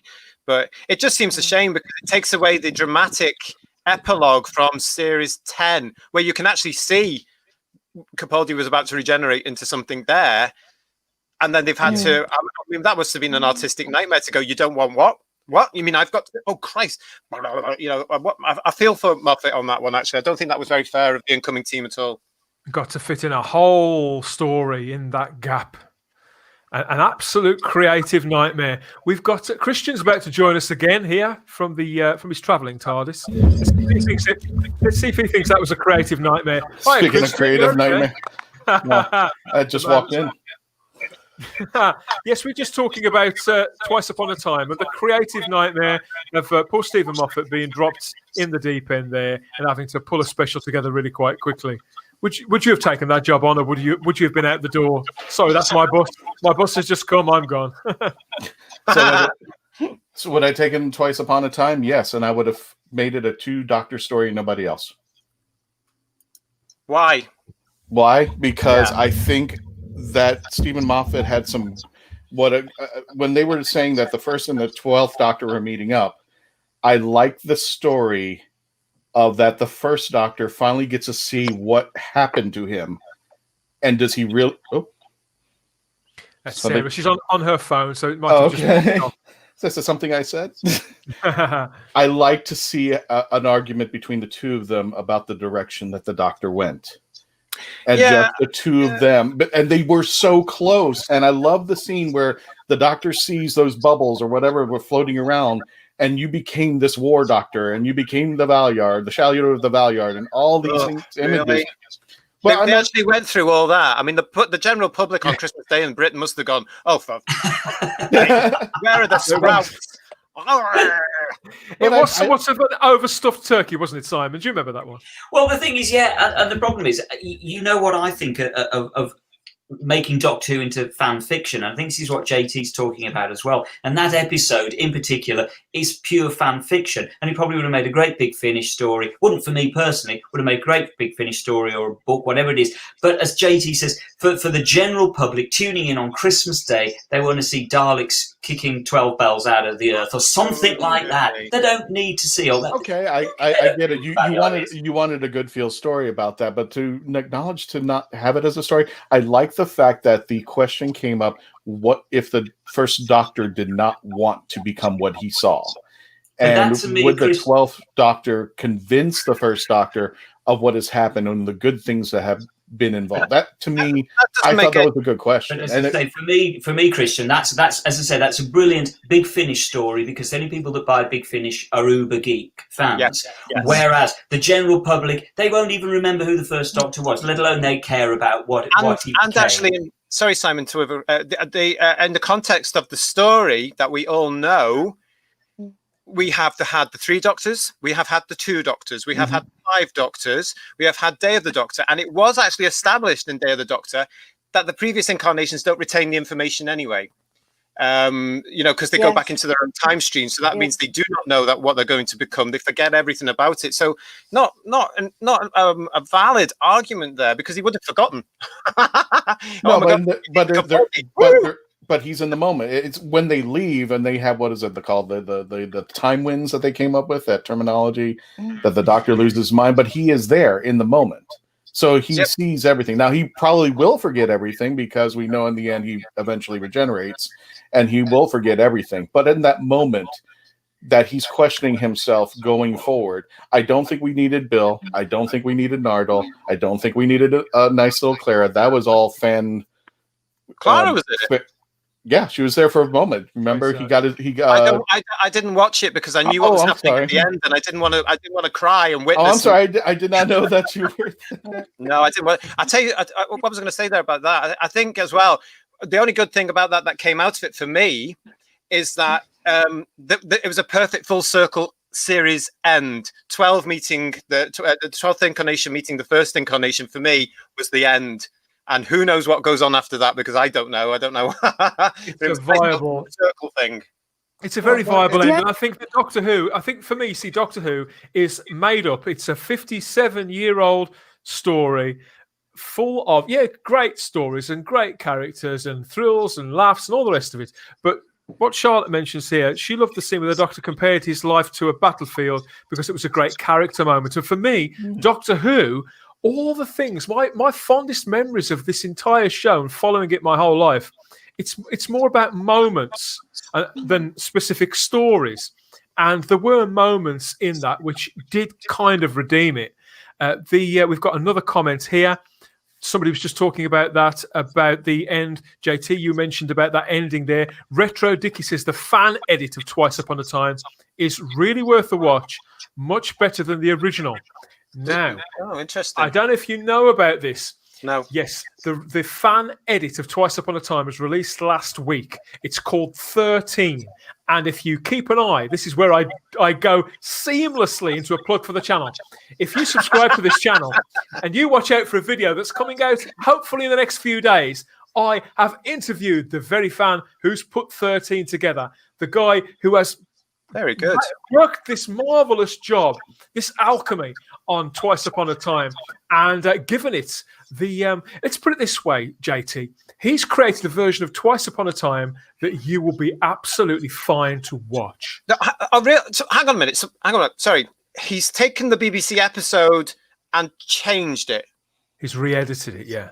And added new material too. In fact, new material, I believe, I've only just found this out today because this interview is going on. A new material created by our very own Problem Being, who's in the chat, from what I hear. But yes, I'll fix everybody up with a link to that later on. But if you keep an eye on the channel, like this video, subscribe to the Spacebook, and keep an eye out for more from Type Over 40 and Type 40. Can I just check, Dan, is the ending different because I'll be sick? The ending is very different. Oh, I might watch it. Please drop it then on the Facebook pages, and I might just have a little gander. We've got. Oh, look, there he is. Chris, Problem Being, sorry, not Chris Persia. Check out this fan edit. I did some CGI on it. Yes, I thought it was you. And there's the link there. So I'll make sure that's back in the description. We all want to see that. Keep an eye out for my chat with Doctor Who Unwoke coming to the channel soon. That's quite exciting because it might mean I can watch this. What's it called again? The new version of it's called 13, but yes, what's the original? Once Upon a Time. Twice Upon a Time, Lord, wasn't it? Sorry, yeah, Twice. But it might. I can actually get to watch it then, can't I, and see what it's about? Cool. And then I can come back and bitch about it. He has a new headcanon now. Now he's going, no, this is the story in my head. And going forward, this is what happened. I think it's been a story for a lot of us, actually, Christian, over here, because, it's, there was an awful lot there's been an awful lot of backlash, hasn't there? So I think a lot of people have gone through and maybe ended at the Capaldi area. I don't think it's just myself. No, a great many people have. It is it's definitely a thing. Let's put it that way. And what I've seen of this is quite remarkable. The job that's been done by both Unwoke and Problem Being. Very good. We've got Persia here. Yes. Would you mind if I just break the topic for a minute? I've just had a message from a friend of mine to say to me, you're on Spacebook channel on YouTube. Can I just say, Nick? Yes, I know, love. It's live. I mean, jeez. I mean, don't worry, everybody. Hello, JT's friends. Hello to Nick. Nick, you're going in a care home within 20 years. Good to have you with us, Nick. And yes, Derek Prawbraid says he likes the sound of 13. So that's another one who'll be hitting that link later on. And we've got I've got the link up on tab. I'll watch it after this. Straight in with that good stuff. I'm going to be controversial because I really did like Twice Upon a Time for what it was. Obviously, apart from the ending. I liked that the 12th Doctor got his farewells with everyone. Oh, he didn't get one of those bloody speeches, did he, starry-eyed? Moffat didn't give him a sort of like 10-page script speech, did he? Like Smith got. Yes. Oh, yeah. And I think it was a few pages on top of that. Yeah. Oh, don't forget, don't eat pears was thrown in there. Don't What? eat pears. What? I Don't eat can't pears. even remember this. I don't watched eat, and don't eat pears because he's talking to himself. He's talking to the 13th Doctor before she arrives, giving her advice before she shows up what to do. Which she completely ignored because he was mansplaining. Oh God! Do you think? Okay. Do you think that the Doctors over the years have been sort of divided up? Because I remember Patrick Troughton. I saw a quote from him whereby when he took over the role, Simon, and they gave him these scripts which were dense with dialogue for his character. And I would imagine, because William Hartnell always had a fair bit of dialogue that he used to struggle with. And Patrick Troughton took one look at it and said, I'm not having any of this. He went, I think he said something to Anika Wills and said, I'm going to have a word about some of this. And he went and had a word to the script editor and said, look, a man like this, like the Doctor that I'm playing, he'd be more of a listener, wouldn't he? More of a listener than a talker. And he basically gave all the dialogues to his companions. He just gave all the dialogues to his companions and just went, a lot. Could that be the reason? I remember Pat Troughton saying that at a Panopticon or something once years ago in the mid 80s. It might have been longer. I can't remember, where he said, he said exactly that. He said, I was never going to say any of that. That's the reason why they had to get a third companion in, do you think? Well, could well be. Probably, yeah. But I mean, also Patrick Troughton, of course, was responsible for sort of knocking down the number of episodes that they were making. That's why once Pertwee comes along, and bless him, Troughton was responsible for it, but never actually got the benefits of it because he went to them and said, "Look, it's impossible to do this," and so they drastically cut the number of episodes. But he'd already gone by that point, so he never actually reaped the benefits of it. Everybody else got the benefit. Yeah. So John Pertwee was chuffed because he got paid the same amount and did about a quarter of the amount of work. But Vanessa, she loves the bloody speech. She loves a good speech. I think up to a point. There's a very fine line between a speech and an indulgence and a rant, isn't there, Christian? We know all about that as podcasters, don't we? Well, yeah. I mean, just ask one question. We're on it for another hour. So tell me about Doctor Who. Okay, you got 2 hours. Let's go. So, you know what? When it comes to regeneration, just die. Get off. Like Tom had it right. I agree, JT. The moment has been prepared for. Ultimate classic. Look at Perry. Carrot Juice. Not one of the best. But just blow up. Well, he died. He died twice. He died in the Last Adventure, and now he had another the Apposite line. Now I hope everything was. I forgot the line now, but I mean he had a whole speech in the Last Adventure before he officially died. The Sixth Doctor. Oh yeah. Colin had a whole speech, but yeah. The Last Adventure, Big Finish. It was like a 4-part thing where he takes on the Valeyard for the last time. Yeah, but it's I do agree with JT. I'm like. Are you going to die eventually? Or are you going to take 5 to 6 months? Because death for a human is death, and you've fallen off a building, and you've gotten poisoned. But apparently, radiation. The tour of all your old companions from. Well, that's it. It all started with David Tennant, didn't it? I mean, the last half an hour of his regeneration. David Tennant and Cher have so much in common. I mean, Cher don't want to get off the on stage. the final farewell tour. She's been on it for 50 bloody years, and there's David Tennant going around. Oh, I'm just about He's to die. He's probably still doing it. Another one. Not David, I should say the 10th Doctor, not David. We love David. Thank you. Yeah, sorry. Pretty much. If I look back to new one to give up, he was just like, "Bam, okay, I'm not David." Should have been it. No wonder that was a terrific explosion and destroyed his console room. He'd been holding it in. It was nothing like going to the toilet for 2 weeks. Eccleston's final moments. I think they were probably my favourite of all the Doctors. They've even upended all the classic Doctors, all those things I hung on to for my childhood. I just loved the way he delivered it. I love the simplicity of the lines. And talking about Eccleston, I've got something to show you guys. Check this out. I follow Christopher Eccleston on Instagram. And really, ended that sentence. Just if don't follow him in person. No, I have tried. But yes, I follow Chris Eccleston on Instagram, and I've recommended a few times that you probably should too. It's very, very funny. And this week he shared this. Oh, this is he said, my name is. Oh, Prince. it's a donkey. My name is Prince, and I am funky. I gave the arsehole to my right a ride, and then he wanted a photo and a hoofograph. That's a donkey. That's a donkey. That's quite a donkey. So you're saying Chris Eccleston is showing his ass to everybody on Instagram? Yeah, got a quote here. Apparently, Prince said, "I'm his favourite horse of all the horses," and all that palaver.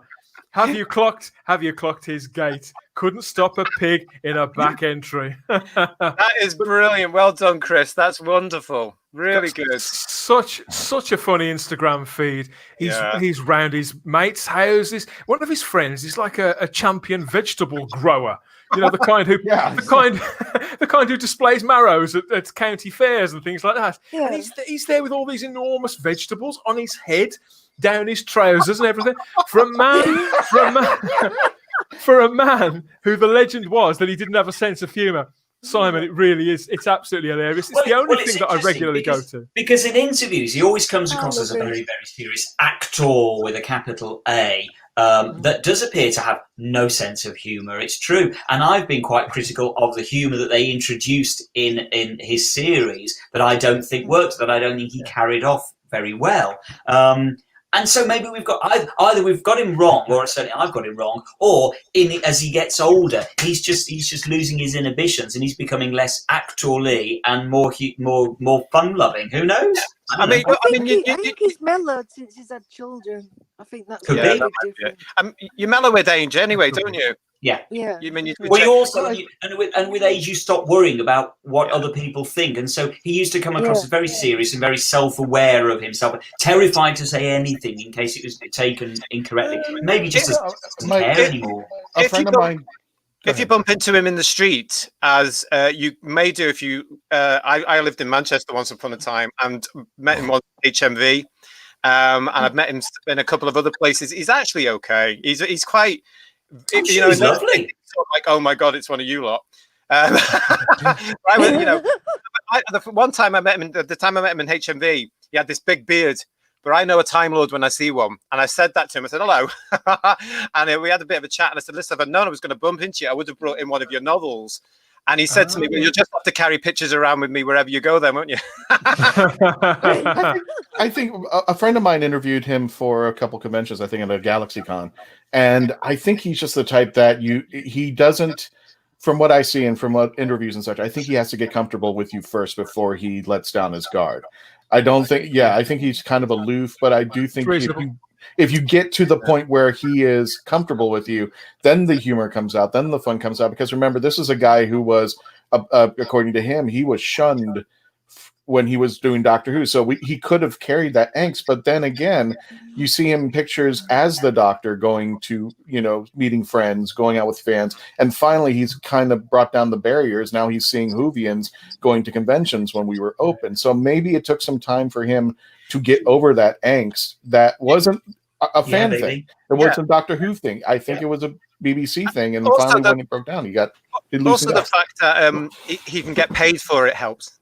Yeah, I mean, American money is very attractive to an out-of-work British actor.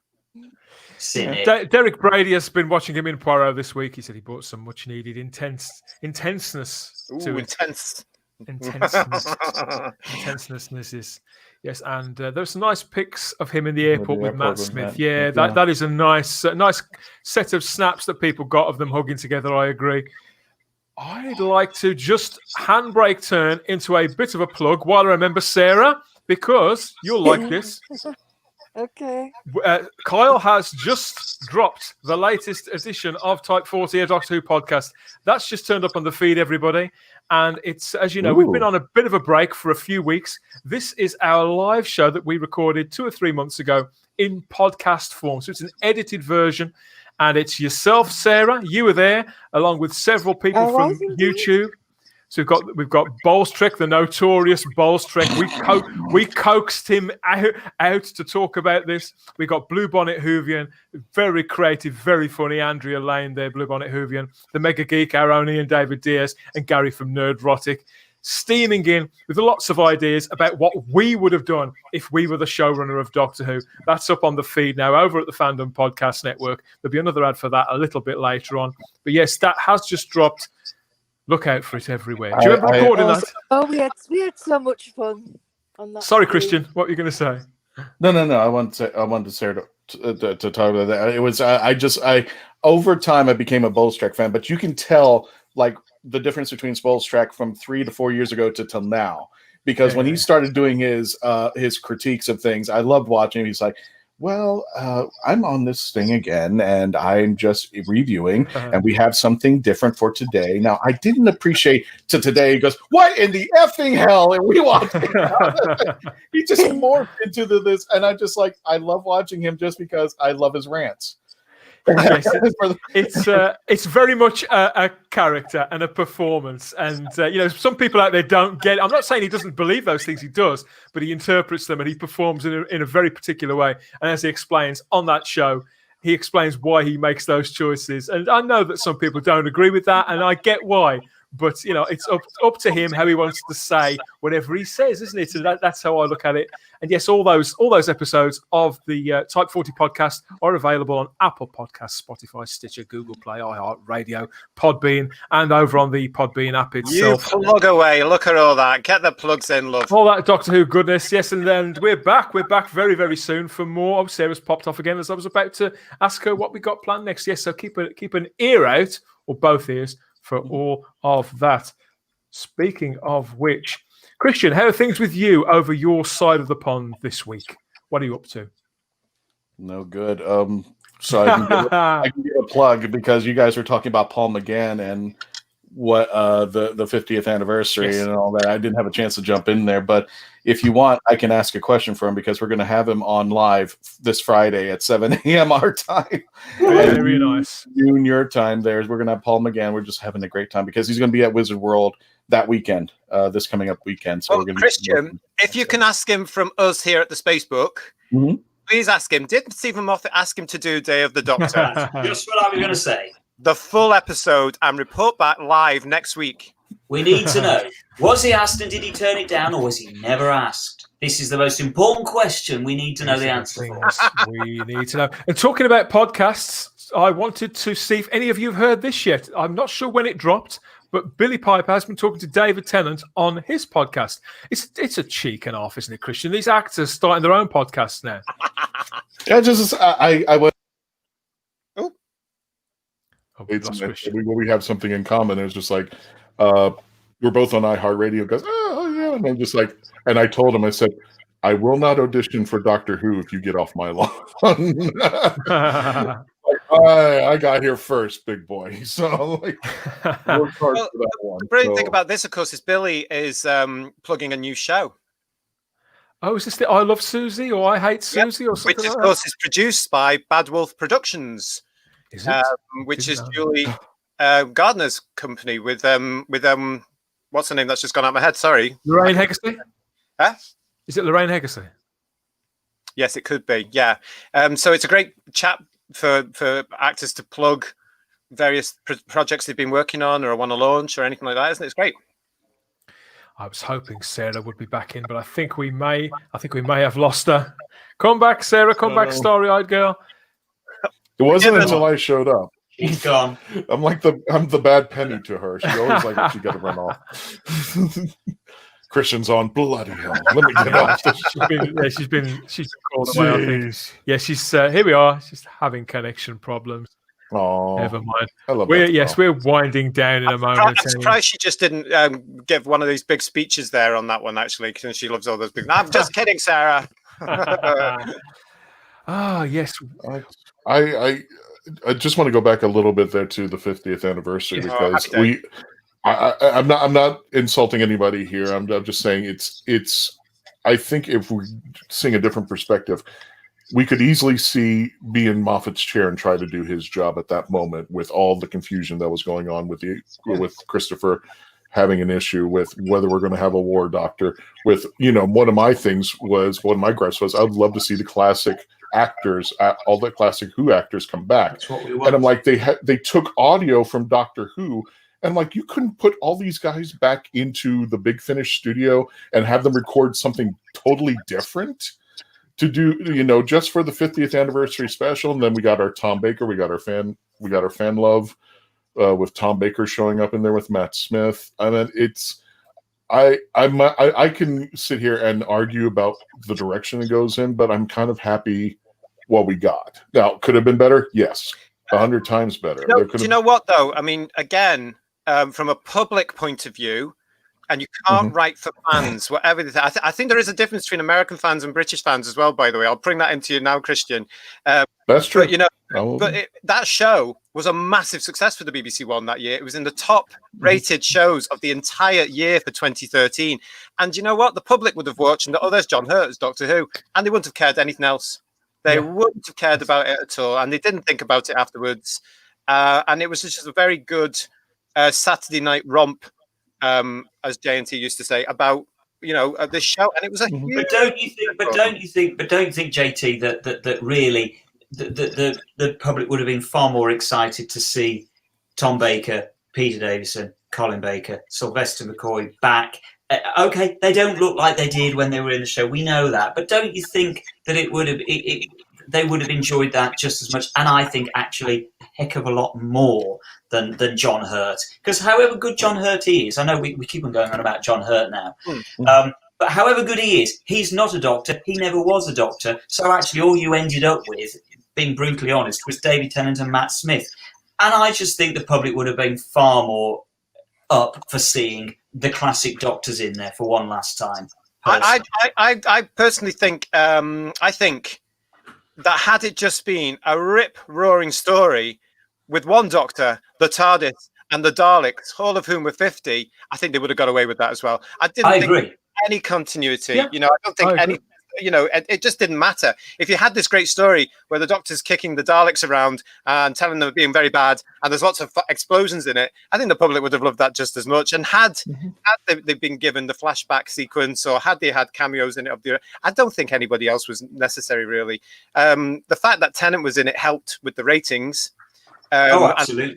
Had it just been him and Smith rushing around battling the Daleks together, I think it still would have been a success, personally. I agree. It would have been a success. I'm just saying. I still think it was just a missed opportunity. It was the last chance you really had to do that join up, and it just seems criminal to me that they didn't just take the opportunity just to have, even if it was just cameos from all of the classic Doctors. Because, and the thing is, that the reason I'm justifying, I find it hard to understand as well. I don't know whether any of you other guys saw it at the cinema, or whether you watched it at home. I was in the cinema watching it, and the moment you heard Tom Baker's voice, literally the whole cinema just went, whoa. Yeah. So had you put just cameos, just 5-minute cameos from each of the classic Doctors in, it just needed it. The problem with that as well, Dan, is first we all went and had the little goosebumps here because it's Tom, and we are fans and we're very invested in it.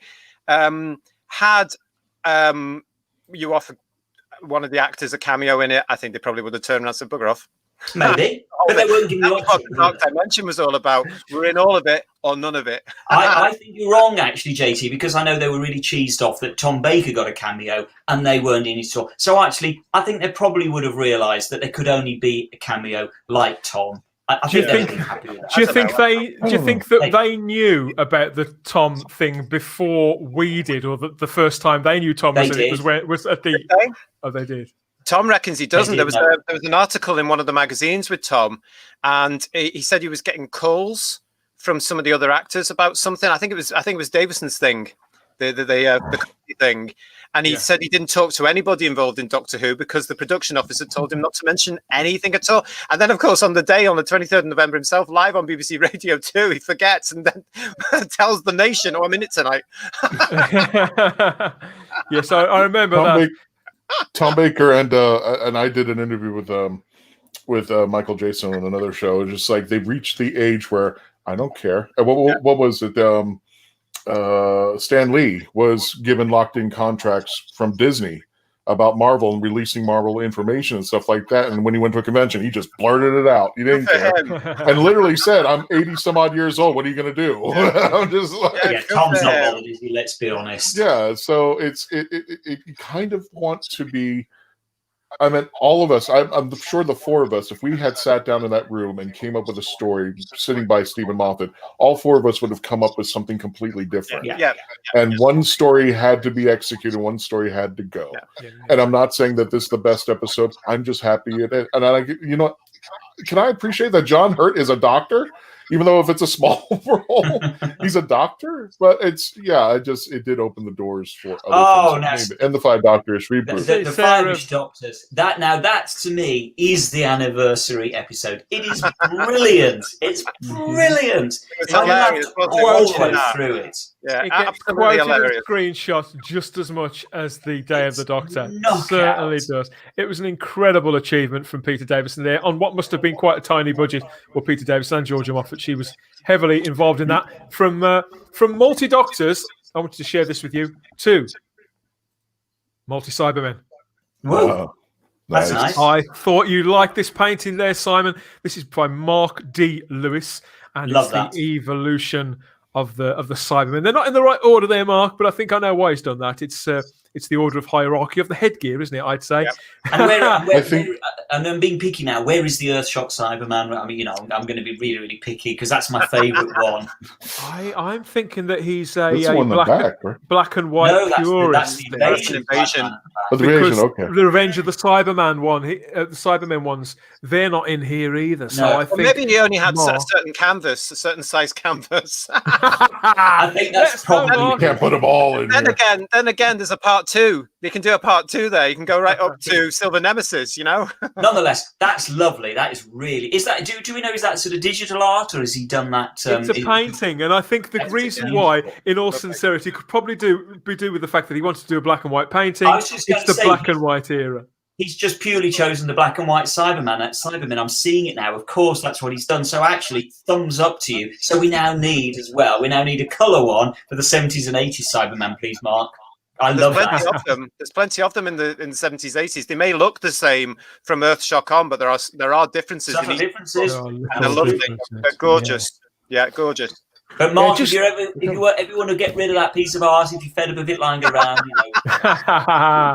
Yes, Sarah says that's gorgeous. There's just one more thing to talk about, everybody. I've been waiting a little while to talk about this. But something very, very exciting. We've been enjoying doing these shows over the last 2 or 3 weeks, talking to you guys on YouTube and Facebook about all things Doctor Who, whatever subjects happen to crop up, whichever props one of us may decide to wiggle around at any given time. He does that way too well. So it's all been. Rosie's behind me. She's had enough. She's perched up behind me this week. But next week we have got a show next Tuesday, but it's going to be something a little different from a very specific corner of the Whoniverse. So it'll be all new and all exclusive. And we've got a couple of guests coming in. Well, could be 3 actually. Come to think of it, but still 4 legs. But 3 guests. Can anybody guess who it's going to be?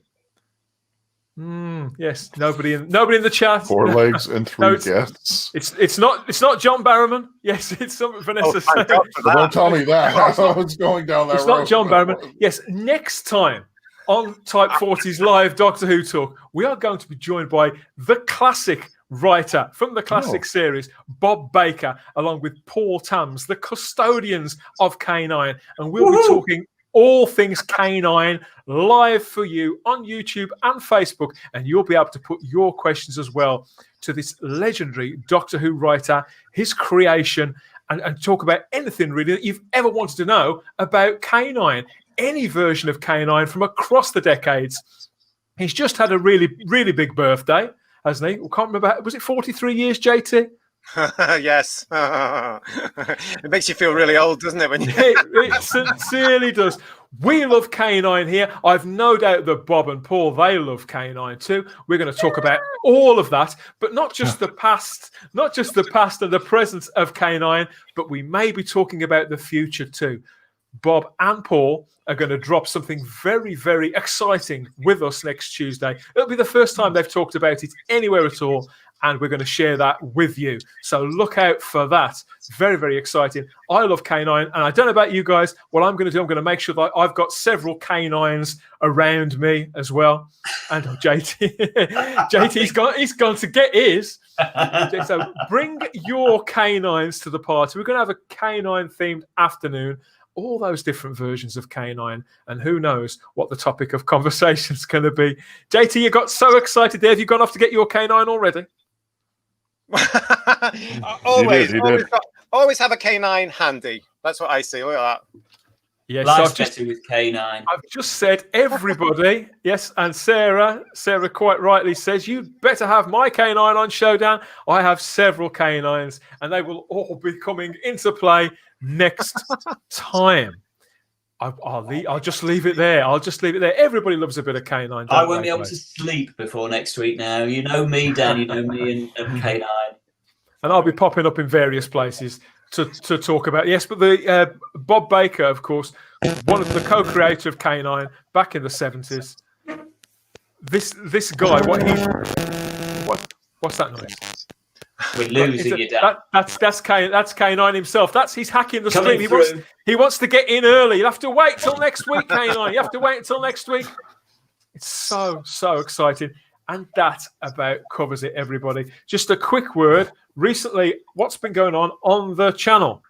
Because we're constantly trying out new things. So I'm going to throw this up. Yes, this is the new flagship show on the Spacebook channel, the Spacebooks Listed, where we'll be talking about all different sci-fi and fantasy and horror movies, TV shows, comics, books, whatever pops out of the time streams. We're going to have a big geek out about whatever that is, and we're going to be taking suggestions on further shows too. So the X-Files show is already up on the channel if you want to look out for that, and there's still time to get in a listen or review to the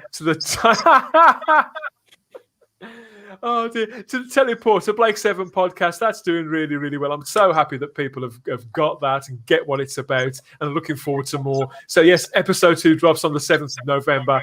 Go and catch the episode 1. It's still up there. You're a big Blake 7 fan as well then, JT? I like a bit of Blake 7 every now and then. Absolutely. I mean, Monday nights, 7 o'clock. Lovely. Can't say much further than that, can you? So yes, that about covers it, everybody. We'll keep an eye out for the travelling TARDIS winging its way across our screens later in the week. Christian, thanks for dropping by us always. That's done some miles, hasn't it, that TARDIS of yours? It's got a lot of mileage, yes. Haven't we all? Simon, we're recording again later in the week for the podcast, aren't we? So I look forward to speaking to you some more then. Yes, we're going to our flight through eternity continues with more of that. JT, thanks as ever for joining us. We've had a really good laugh. Hope to have you here next week too. Absolutely. I'll see you next week for Bobby Hams and K9. And yes, thanks, Simon. Let's do this. Since I'm below you, Simon, let's do this right. Put your TARDIS under the screen. Let me do this right. I'll go like this. No. Pick it up from me. High five. Very good. Dear. Give a bunch of middle-aged men a camera and a couple of props, and what are we like? Eh? Absolutely shocking. Thank you for your time this evening. I do hope you've enjoyed it. Don't forget, next time there'll be plenty of reminders. Come to think of it, we'll put some artwork around, and I'll be popping up here and there to talk about it. But yes, don't miss Type 40 Talking K9 next Tuesday afternoon UK time, and whatever other time, Eastern and Pacific. All the times will be up there too. It's beep beep. Yes, affirmative, master. We'll see you then. But yes, thanks for joining us. Bye bye.